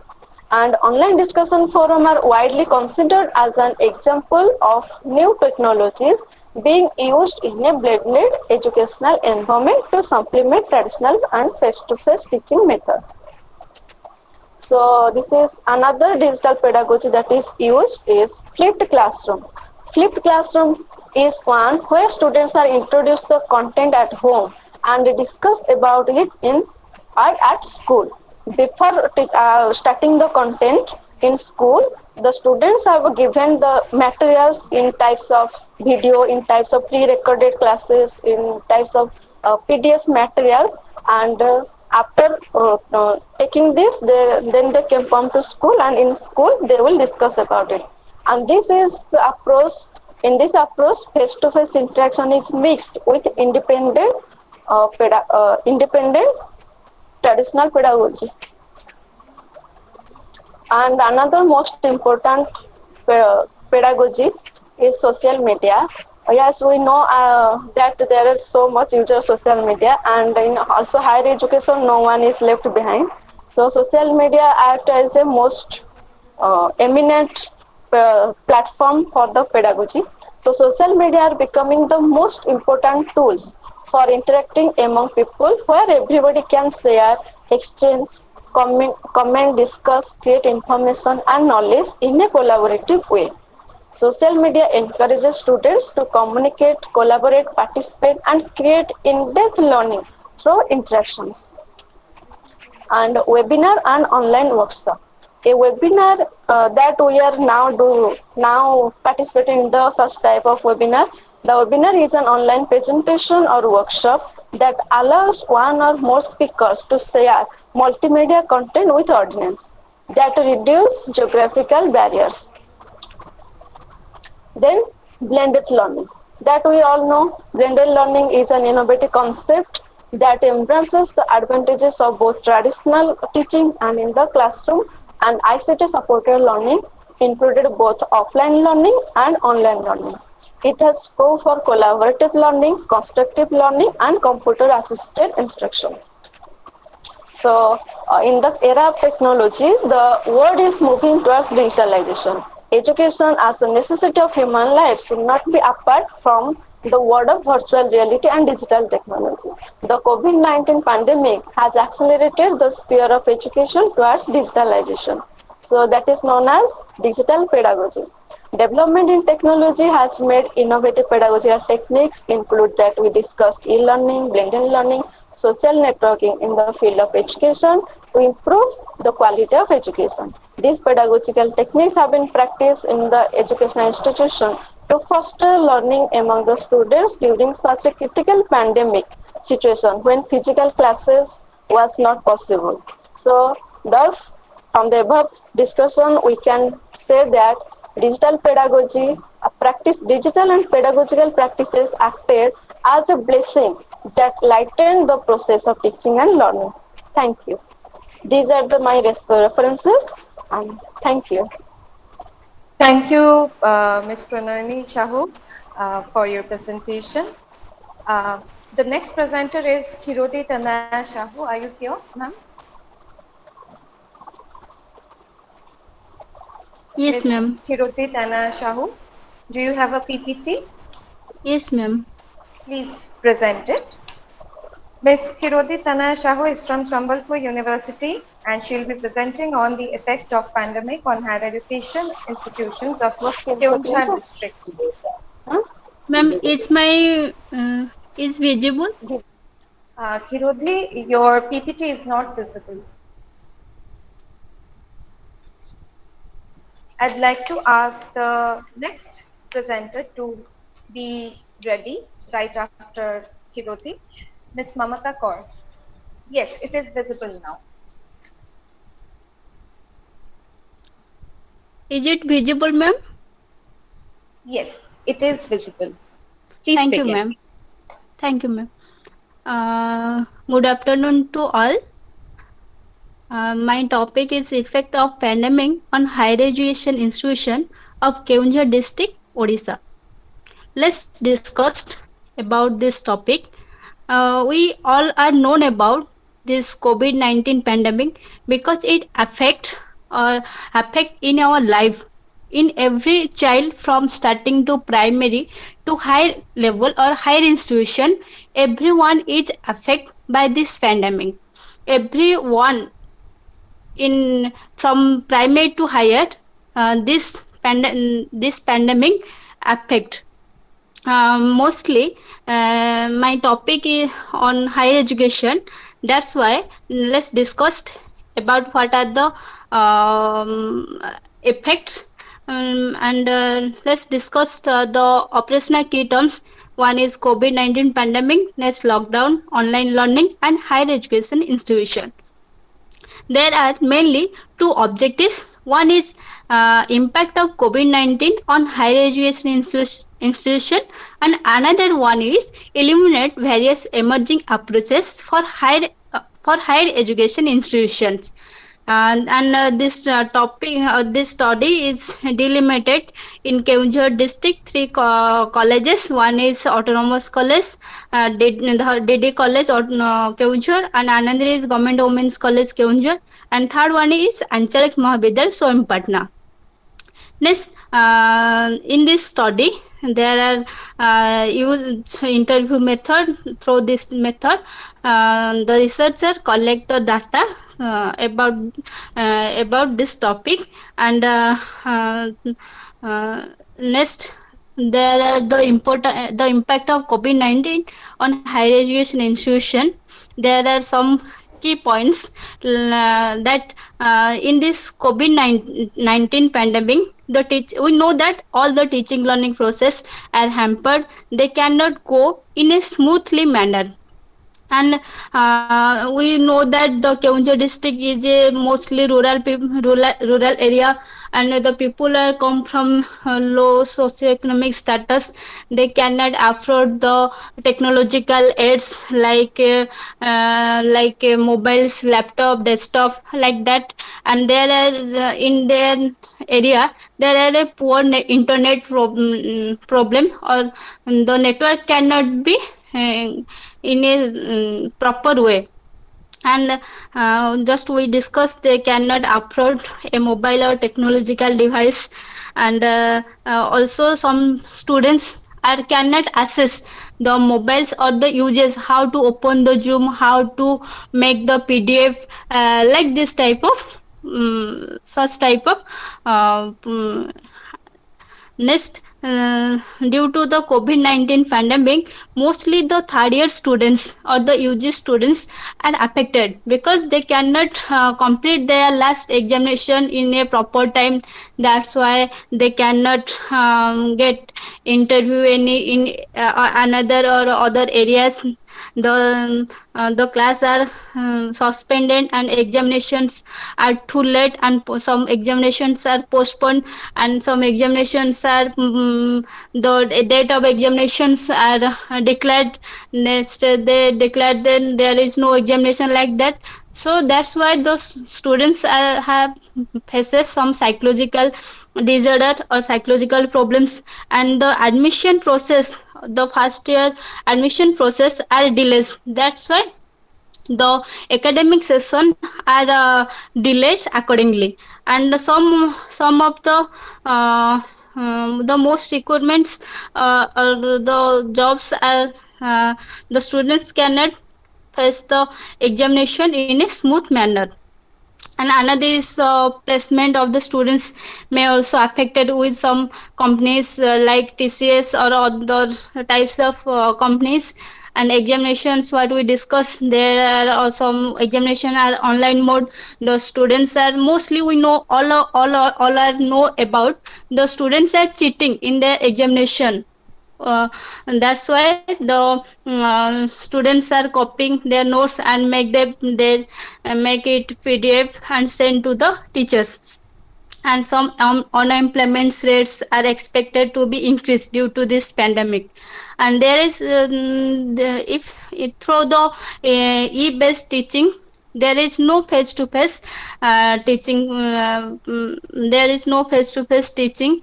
That's why the practicals or the lab work are affected or hampered. And those online learning became a problem to poor and lower middle class students. and we discussed that the Keonjhar district is many of the students are poor background, they cannot afford the education, and the examinations are delayed day by day. That's why most of the families, they think their daughter to married. And the second objective is illuminate various emerging approaches for higher education institution. Sorry to interrupt you, Kirode. Could you please just give us the gist of your study and conclude within a minute or so? We are already running very, very late. Okay, ma'am. Okay, ma'am. All right. And the second objective is illuminate various emerging approaches for higher education institution. We all are know that there are various types of Swayam Prabha, NDA, NDLI, and so Sudhi Vidwan, Patsala, Gyan Ghosh, Patsala, Gyan Darshan, and such types of approaches. The teachings, learnings are go in a smooth manner. And let's discuss the suggestions part. We The government should deploy the necessary of infrastructure at remote area where the students do not have access to internet. And the another point is the government of Odisha should help them, those who come from marginalized and remote section of the society. And third one is the adaptive methodology, pedagogical skills, and assessment parameters should be modified according to the need of the stakeholders. And the last one is the government should focus on virtual activities, including television, radio, web-based education, etc.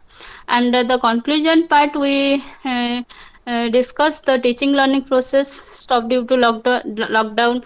After some days, the Minister of Education and Government of India take some initiatives to overcome this type of problems. And through this type of approaches and innovative teaching learning methods, the teaching process or the examination evaluation goes in a systematic way, but the students are hampered in many part of their life or educational systems. Thank you, ma'am.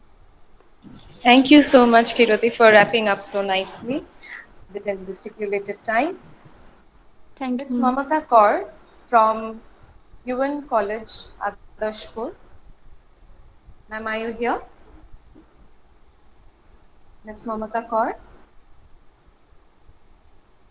Ms. Mamata Kaur, are you here? All right. Then let us move on to the next participant, Shorita Patnaik. Yes, ma'am. Are you here, ma'am? Yes, ma'am. Yes, ma'am. Sarita Patnaik from Nagaland University. Do you have a PPT, ma'am? Yes, ma'am. Yes, ma'am. Please present it. Just share my PPT. Ms. Patnaik's topic is emerging challenges in the online learning scenario among the teacher and gifted students in context with reference to the COVID-19. Let me just remind you, Ms. Mamata Kaur, if you're here, please let us know in the chat box. And the next participant, Mr. Shubhodip Dash, please be ready.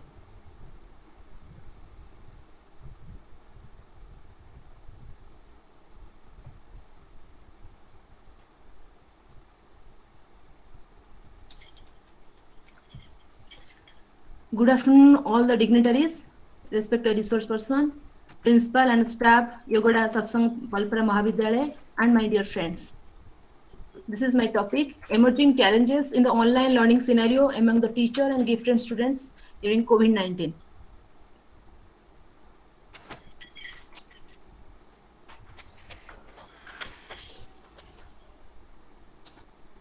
After a gap of nearly 3 decades, the nation got its new education policy 2020, which has also recognized the need to identify and nurture gifted and talented students.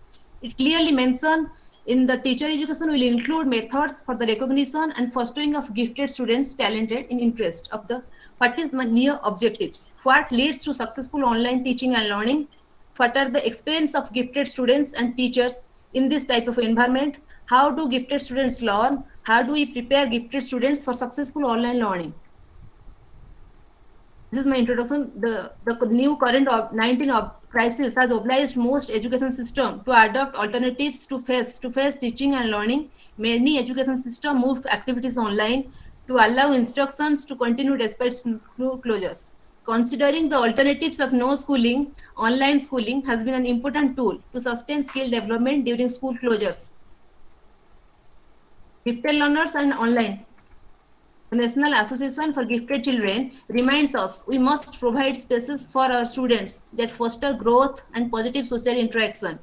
We can no longer create comfortable physical spaces for our kids, so virtual instruction is central to achieving this end. Online learning presents opportunity for gifted students to shine. Tips for the teacher educators towards the gifted learner. We have to first accelerate. Enrichment activities allow students time to real climate to an online education before introducing new material. Enrichment activities may be include virtual field trips, videos, articles, mini projects, and podcasts. Choice-based and playlists are also great ways to push out enrichment activities. Next, learning organization. In learning organization, Google Classroom is a great platform to systemize assignments and keep students up to date. Educators can collaborate by adding each other to their Google Classroom. This enables teachers to coordinate with grade level teams or subject level teachers to provide more rigorous learning opportunities. Third one is communication. Gifted students can have a variety of social and emotional needs. During a stressful time with many unknown students may feel anxious. So provide students with a way to connect online, provide email address and open discussion, post on Google Classroom and Google Hangout group topics. Use technical tools. There are so many resources available right now for educators to use online tools. So we use the different type of technical tools. Gifted education strategies. As a teacher, we must do some different type of strategies. First, acceleration. Educational acceleration is one of the cornerstone of exemplary gifted education practices. With more research supporting this invention than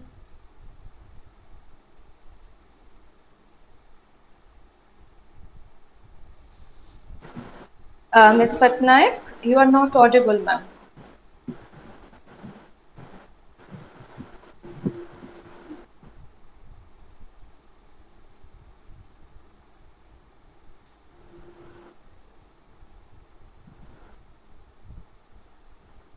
Sarita, are you there?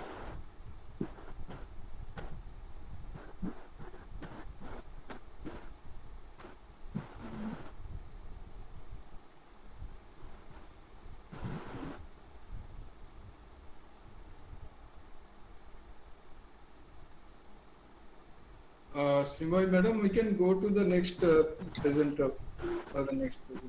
Yes, if Ms. Patnaik comes back, perhaps we can let her conclude, sir. Give her a couple minutes. Yes. The next presenter is Mr. Shubhadeep Dash. Are you here?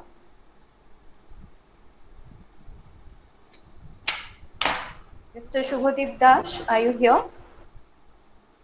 We will move on then to Mr. Vikas Chakraborty. Sir, are you here? I think I saw your name in the... Yes. Sir, do you have a PPT? Yes, ma'am. Please present it. Mr. Vikas Chakraborty from MBS Mahavidyalaya will be presenting on challenges of e-learning, a case study from students' point of view. Yeah, ma'am. Am I audible and visible now? You are audible, but your PPT is, yes, it's visible now. Okay, ma'am. So today I'm going to discuss my research work, which is basically on challenges of e-learning, a case study from students' point of view. So from the title, it is clear that our aim is to understand the students' perceptions about the e-learning practices since the last 2 years. So for this, first questions comes in my mind about that does e-learning creates any form of exclusions in education, and what are the impacts of this? So we all know that exclusion in education has many forms. According to UNESCO report, exclusions in education have several forms, such as when a student are unable to join an educational program. This is a form of exclusions in education. and it is also the form of exclusion in education when the learning outcomes are unable to meet the students' expectations. So from these research questions, I have set up 4 objectives to study my work, which are the to identify the major problem faced by the students during an online class, and to assess the effectiveness of the e-learning on students, and to identify the learning loss, that means academic loss due to the online education system, and to identify the level of satisfaction of the students after an online class. We all know about that during the lockdown phase our education system totally run by the e-learning practices, because all institutions had been closed. So during that time it plays a let's say crucial role to carry forward our education system. But as it become an integral part of our education system, we are try to depend on online educations rather than face-to-face physical classroom.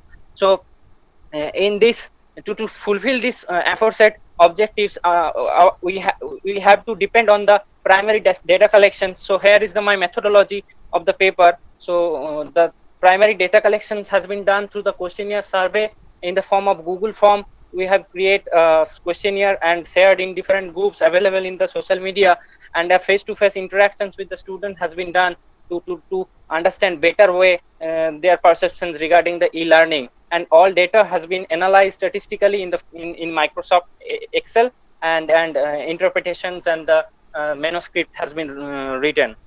Now, what are the findings of my research? That is that the common problems of the e-learnings has been identified in that way, that problems of affordability. We all know that many students are unable to say afford the e-learning practices, because during the lockdown phase many students has engaged themselves. I'm talking about the privileged part of our society, especially the backward district like Bankura and Purulia. So many students from this particular region engage themselves as a worker, that means a farm labor, because their family lost their jobs when someone is unable to fulfill their physiological needs, then how can they think about the e-learning practices? So this kind of problem has been occur in due to pandemic situations. And obviously it is true that say availability of the learning device is not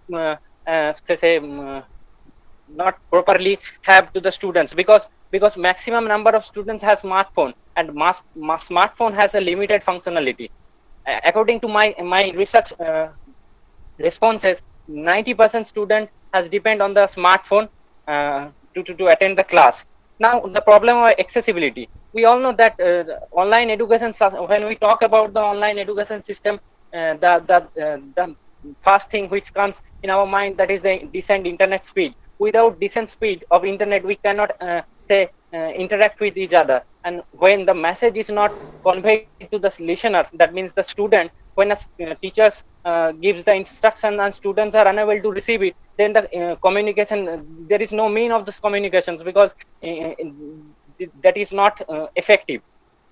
So this problem is a major problem. Now, lack of effective communications, which is associated to the affordability and accessibility, and a discernible gap is formed in between the teachers and students due to inaccessible problems. Now, health related issues has been emerged, because lots of students are unable to focus long time on the mobile screen or computer screen.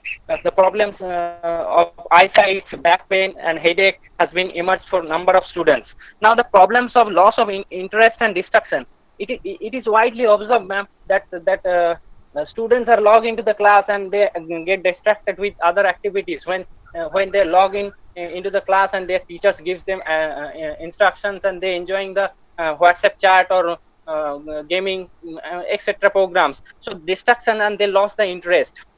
Now the learning loss, here is the major problem, is the learning loss and academic loss. What the thing happen now when we talk about the practical based subjects, as we all know, this different subject has different needs, so and different methods is needed for teaching learning practices. Now when we talk about the practical based subjects such as geography, geology and other discipline, so I will say about example of a geography course, that when you have to measure a velocity and discharge of a river, and your teachers guide you in an electronic lab. Now think about that, what will happen in future when you will be when you will have a positions of a teacher. So that create a huge learning gap. Now the flexibility is a main nature of the e-learning system, because due to the flexible nature of the e-learning, a hidden crisis has been emerged, which is the dependency of the social media of the students.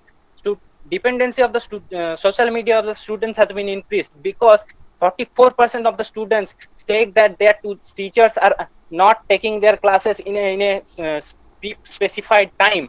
So they inform the students 5 to 10 minutes before the class, and they arrange the class. So the students has to be depend on the social group or WhatsApp or the other let's say groups to get the information or to collect the informations for attending the class. So that this leads the students dependency on social media.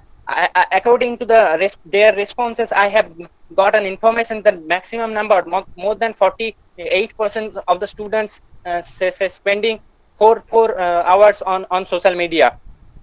Okay, so these are the findings. Now how to overcome from these situations, I have suggest some remedies. Now first of all, we should Mr. Yes, Chakraborty, could you please wrap up within a minute or two? yes ma'am, only 2 minutes. Yes ma'am. All right. Inclusiveness of all port students in teaching learning processes by providing them learning device or by meets their needs, and we have to ensure that decent internet speed and improve the network connectivity in the rural areas, because Mahatma Gandhi says that the soul of India lives in the rural areas. Now if the souls are unable to connect the teaching learning process unable to participate in teaching learning process, now think what will happen in near future. Now we have to build a learning culture. I will emphasize on this particular point, that we have to build a learning culture by giving the students opportunities to engage themselves in a meaningful practices or activities. For a quality education, we need to have a brief two-way interactions in between the teachers and students in teaching learning process. And that is possible when we have the decent internet speed. And we have to remember one thing, that we have to achieve the sustainable development goal by 2030, which will focuses on the quality education. If sustainable development goal 4 focuses on the quality education, quality and equitable education, but it has 10 targets. The 4.3, that means number 3 targets, are focusing on the lifelong learning opportunities by creating equitability and qualitative way.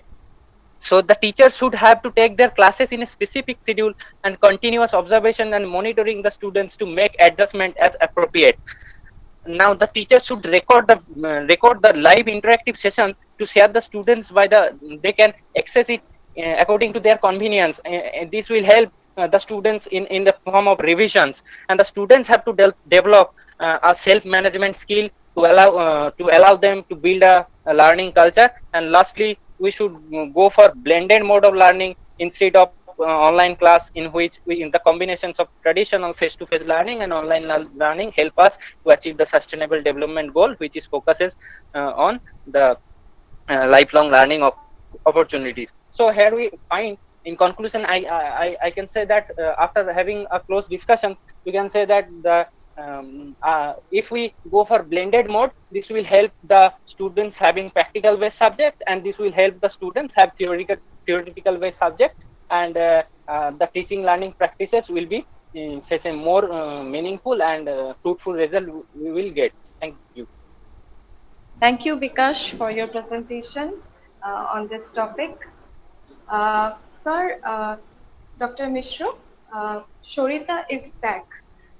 Can we give her maybe 1 or 2 minutes to just conclude without the presentation? Yes. 2 more minutes without Shorita? presentation. Yes. No need to present. Could you just yes, conclude? May I know to which point I lost my connection, ma'am? No, you give your recommendations, suggestions. Just give a concluding remarks. Okay, sir. No need of giving a presentation. showing the slides. So these are some of the important strategies for which we use for the gifted students during this online teaching. Teachers need to understand how to use the currently available online tools to realize the pedagogical potential of online learning. Learners need to be aware self-regulation strategies. Recognition of students' abilities and limitations and understanding students' expectations and motivations take during online learning can help encourage active participation, because gifted students are one of the most important aspect of our society. The all need to promote the idea of the education of the gifted and the talented. These are the people who can solve the problems in the traditional ways and who can demonstrate consistently high performance in areas requiring considerably mental ability. So we all should always try, the gifted students are the most important part of every society, and keeping the gifted child engaged is necessary. So we should try, the teachers receive proper training how to teach these gifted students. That's all. Thank you very much. Thank you, Twinkle.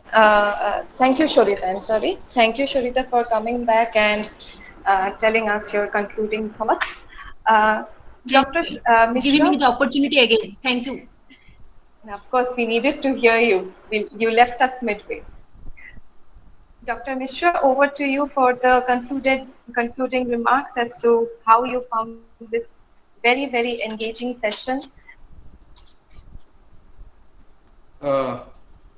Thank you, Madam Sri Moi, for nicely managing the time and giving opportunity to each of the participants to present their views. On one hand, very strict on time, and on the other hand, giving flexibility to complete the whole presentation. So thank you very much, Madam Sri Moi. First of all, I must be thankful to Professor Pradipta Mishra, Principal Yogoda Satsanga Palpara Mahavidyalaya, for inviting me to act as the chairman for this technical session 3. And I must congratulate Professor Mishra and the whole team for organizing this 2-day NAAC-sponsored national webinar, in fact, on digital transformation on higher education during COVID-19 pandemic. Thank you, Pradeep. There in this technical session 3, I found there were, if I am not wrong, there were 12 paper presenters. Yes, sir. 12 presenters, whom we did not have with us today. Yes. Out of these 12 paper presenters, I found 4 are research oriented and 8 papers are conceptual in nature. The first paper presented by Ajit Mandal was on higher education in West Bengal. Where do we stand? He had given the status of higher education in West Bengal, presented the data, compared with national level data. So it was a nice presentation, good, informative, quite informative. It had been presented in a better way if he could have given a graphical representation of data, and he should also give what in his presentation. He should also give a presentation about what is typical about higher education in West Bengal. How higher education in West Bengal is different from rest of the country. So that should be given. And however, there was shortage of time. Maybe because of shortage of time, he could not have presented that portion. The second one is by Gayatri Swain, who gave a presentation on emerging challenges of online learning. And he gave many challenges like lack of technological knowledge, inadequate resources, etc., etc., and assessment, feedback, issue, connectivity. Then 3C, mainly she has suggested for 3C, connectivity, content, capacity. But she should also give suggestion who will do it.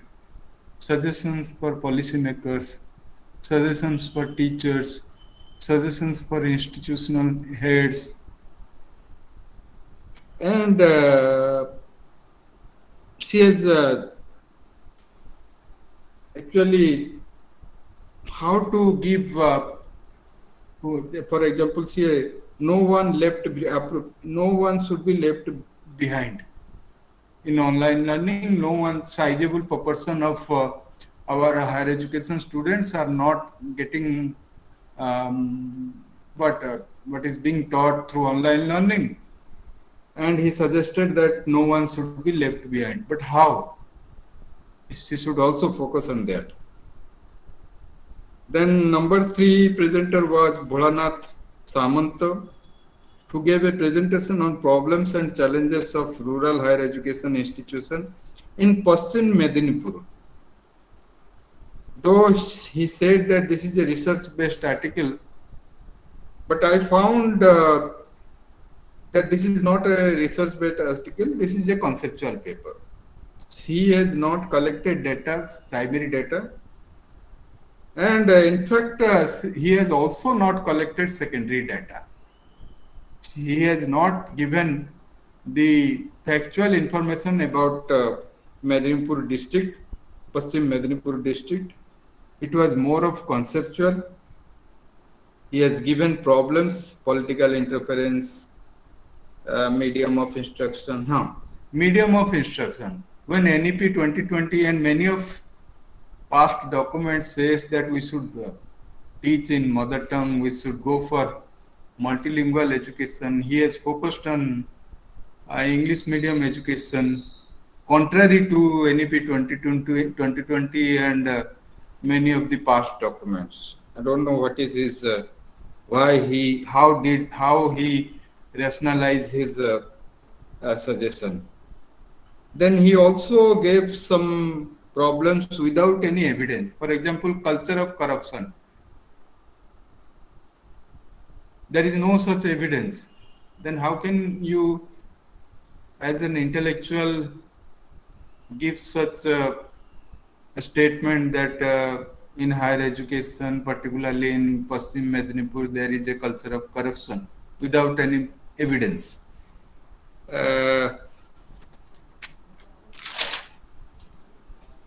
Then whenever you are writing a paper, it must be substantiated with information, data.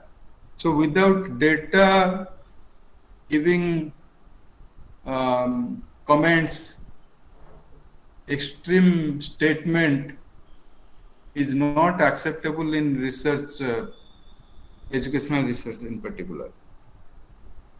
Then number 4 presenter was Dr. Ashutosh Sarkar, who it was a research-based topic, digitalization on learning teaching system during COVID-19, a case study of Panskura College.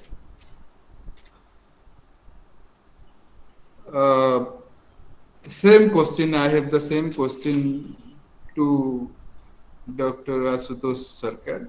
What is typical about your case? How it is different from, you have taken a case study and case must be unique in nature. Why you have taken Panskura College? Is it typical? Is it extraordinary? Is it different from others? If yes, you should justify it in your presentation.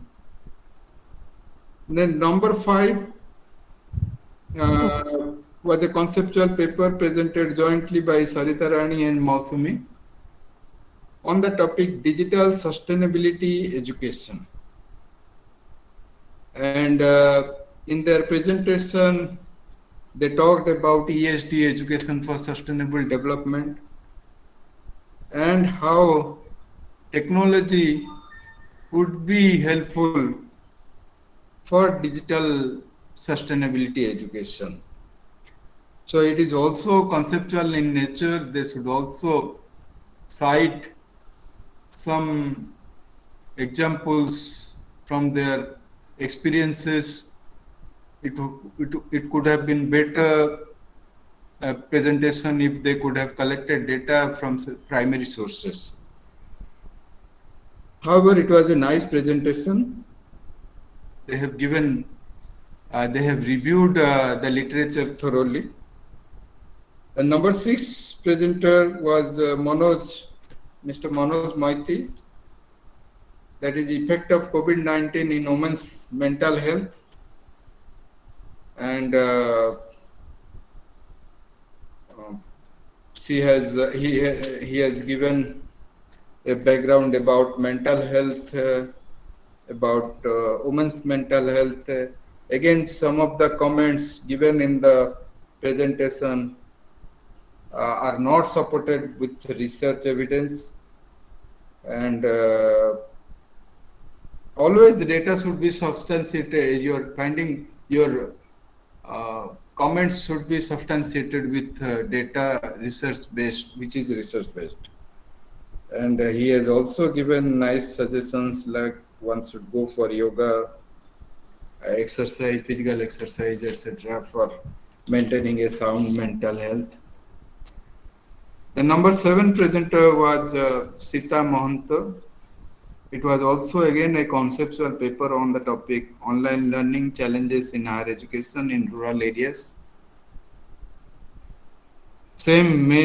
Majority of the paper presenter, I found a common problem that they have given extreme statements that in rural area people have lot of problems as compared to urban areas. But it should be supported with data. What does the research say? Research क्या बोलता है क्या कि rural area में बच्चों का problem ज्यादा हुआ और अर्बन एरिया में बच्चों का प्रॉब्लम कम हुआ है?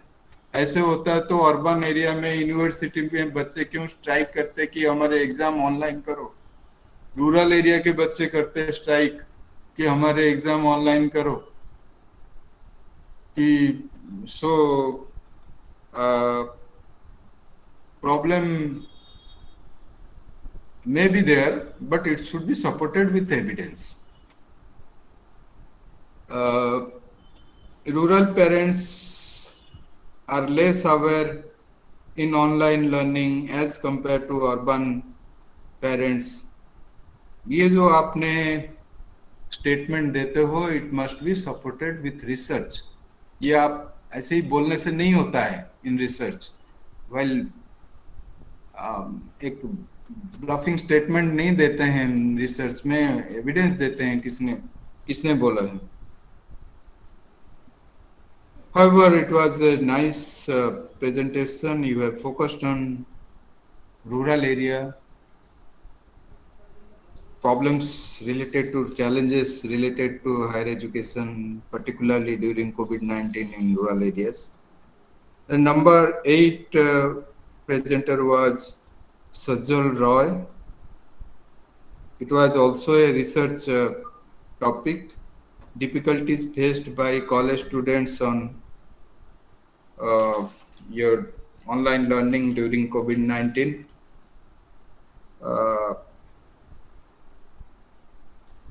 You have focused on rural students, and it was really a wonderful study.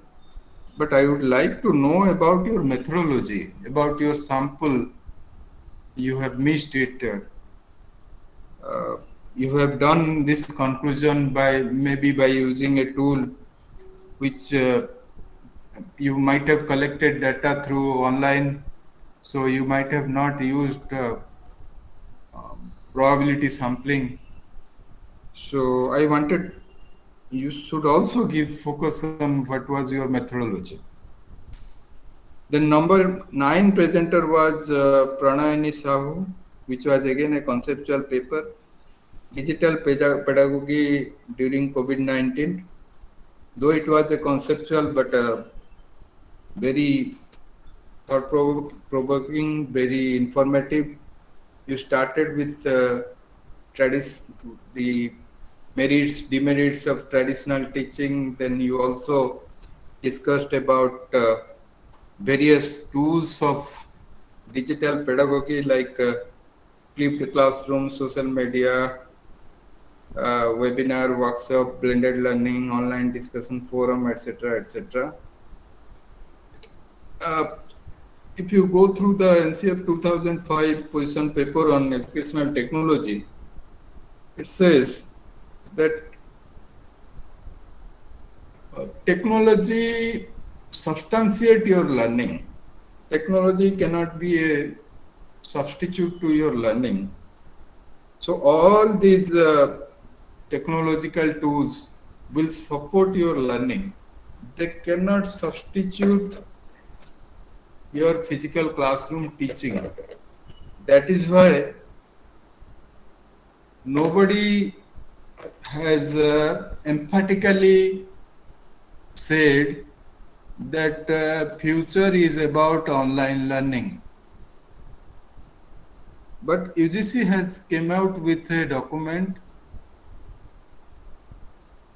on blended learning, where physical classroom teaching and online teaching will be infused. So it is not that there are many models UGC has given. In future, we may use blended learning. Now we are also using blended learning platform. Many of the things students learn through online, and many of the things they require physical classroom teaching. Your COVID-19, your online teaching, particularly after March 2022, when we faced a lockdown, online classroom teaching was a compulsion. So we didn't know what is online pedagogy. We didn't know how to use online technological platform. So through trial and error, experimentation, we learned about online tools. We started experimenting with online tools, used it, and we learned it. But still, many of us don't know about online pedagogy. We don't know about digital pedagogy. Digital pedagogy, what I mean is, it is an integration of technology and your content knowledge in order to make your teaching learning process effective, so that students will learn better.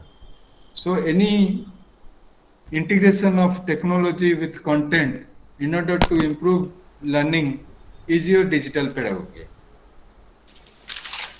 Then number 10 presenter was Mr. Kiro Sahu, Kirodini Sahu, Kirodi Sahu, if I am not wrong, Kirodi Sahu, whose paper was on effect of pandemic on higher education institution of Keonjhar district. It's Kirodini Sahu, sorry.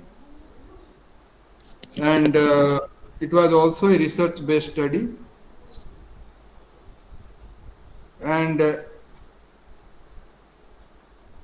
again, she missed the methodology part, particularly what was the sample, what was the tool she said, interview. But I am confused how she could conduct interview during COVID-19, whether she has used a Google form or she has conducted interview. That needs to be clarified. And some of the findings I found, for example, keep students she has given extreme statement like students have faced psychological disorders. These are not, I think these are not findings. There may be some few cases who might have faced problem related to psychological disorders, but you cannot generalize it. And the 11th paper presenter was Sarita Patnaik. It was a nice presentation, though it was a conceptual paper on the topic emerging challenges of teachers and gifted students during COVID-19. And she has given various strategies for learning of gifted children, for example, self-regulation strategy in particular. And because of some network problems, she could not able to present her paper thoroughly. And the last paper presenter was Mr. Vikas Chakravarti. And I found that he is a B.Ed student, but it's really, everybody should appreciate his presentation. He doesn't know what is, to my knowledge, since he is a B.Ed student, he may not be knowing about research methodology, but he has done a research study on challenges of e-learning. He has done a case study on B.Ed student, and though it is not a case study, in fact, he has collected data from B.Ed student through a online tool, but he has collected data from primary source, which needs to be appreciated by all. So, same way he should also mention the sample. So, all the paper presenters were given nice presentation. Given sufficient time, they could have presented in a better way.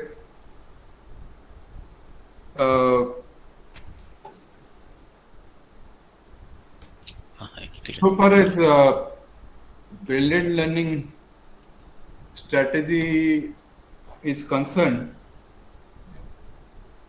you might have seen that COVID-19 pandemic has been caused for closing of all institutions. Those who are imparting face-to-face mode teaching across the globe. In India also, UGC instructed all its higher education institutions who are running regular courses to opt for blended learning, blended mode of teaching, in which 40% may be taught through online and 60% may be taught through offline. And in this context,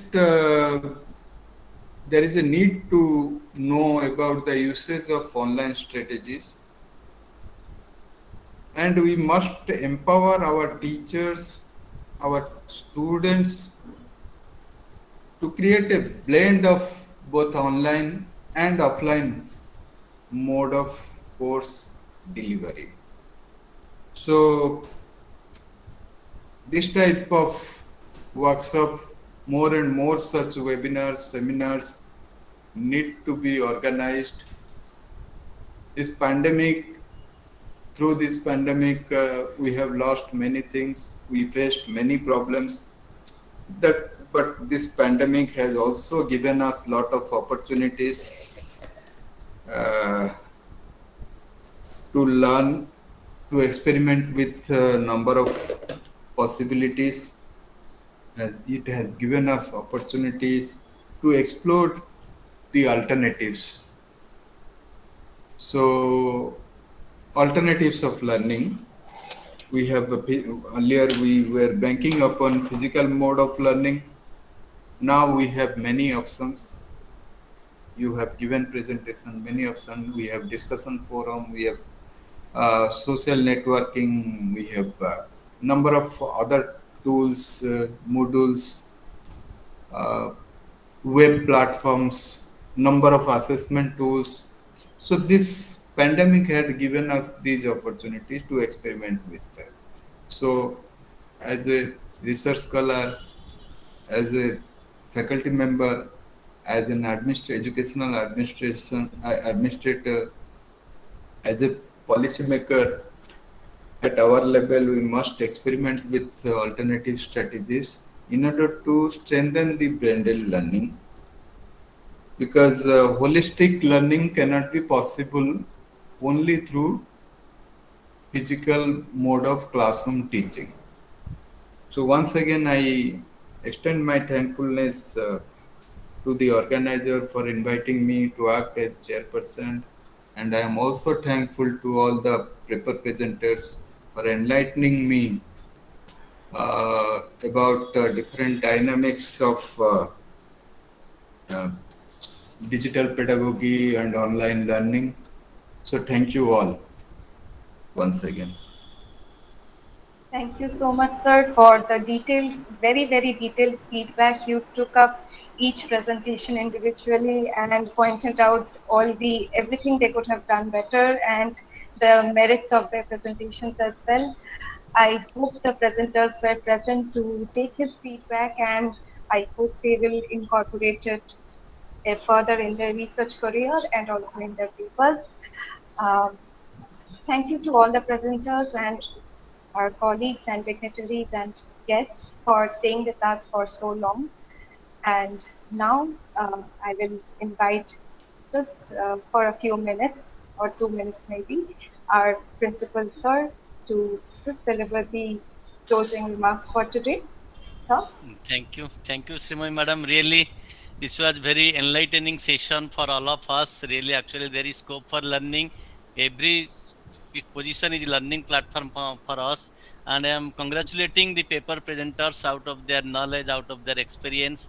They have compiled the papers and presented the papers, and our technical of the present technical and our chairperson of this technical session very enlightened us, and also he has minutely observed the presentation of the paper presenters and the way he has given the very nicely constructive comments adhering to the flexibility, time tendency, and his optimum that he has propounded, that no doubt we cannot ignore the blended approach of learning. We can opt online system, we can opt face-to-face mode system, but we will have a balanced approach for ensuring holistic development of our students, or holistic providing holistic approach to the teaching learning transaction. Thank you, Professor Sudarshan Mishra, for enlightening our participants, for giving a meaningful look to our today NAAC sponsored national webinar. Really, I think that all of our presentators will take this benefit. They will refine their papers in their further publication or further refinement. So thank you so much, sir, again for giving your precious time with us, and you have enlightened us. And definitely in future days, we will need your cooperation, we will need your assistance, and we will need your guidance in organizing different quality assurance activities in offline mode. Thank you, sir. Have a great day Thank forward. you, and Thank you, thank you to all the all the paper paper presenters. presenters. Thank you, sir. Thank you, sir. Thank you, sir. Okay. Okay, Srimay Madam, let us wind up. Okay. Thank you. Yes, sir.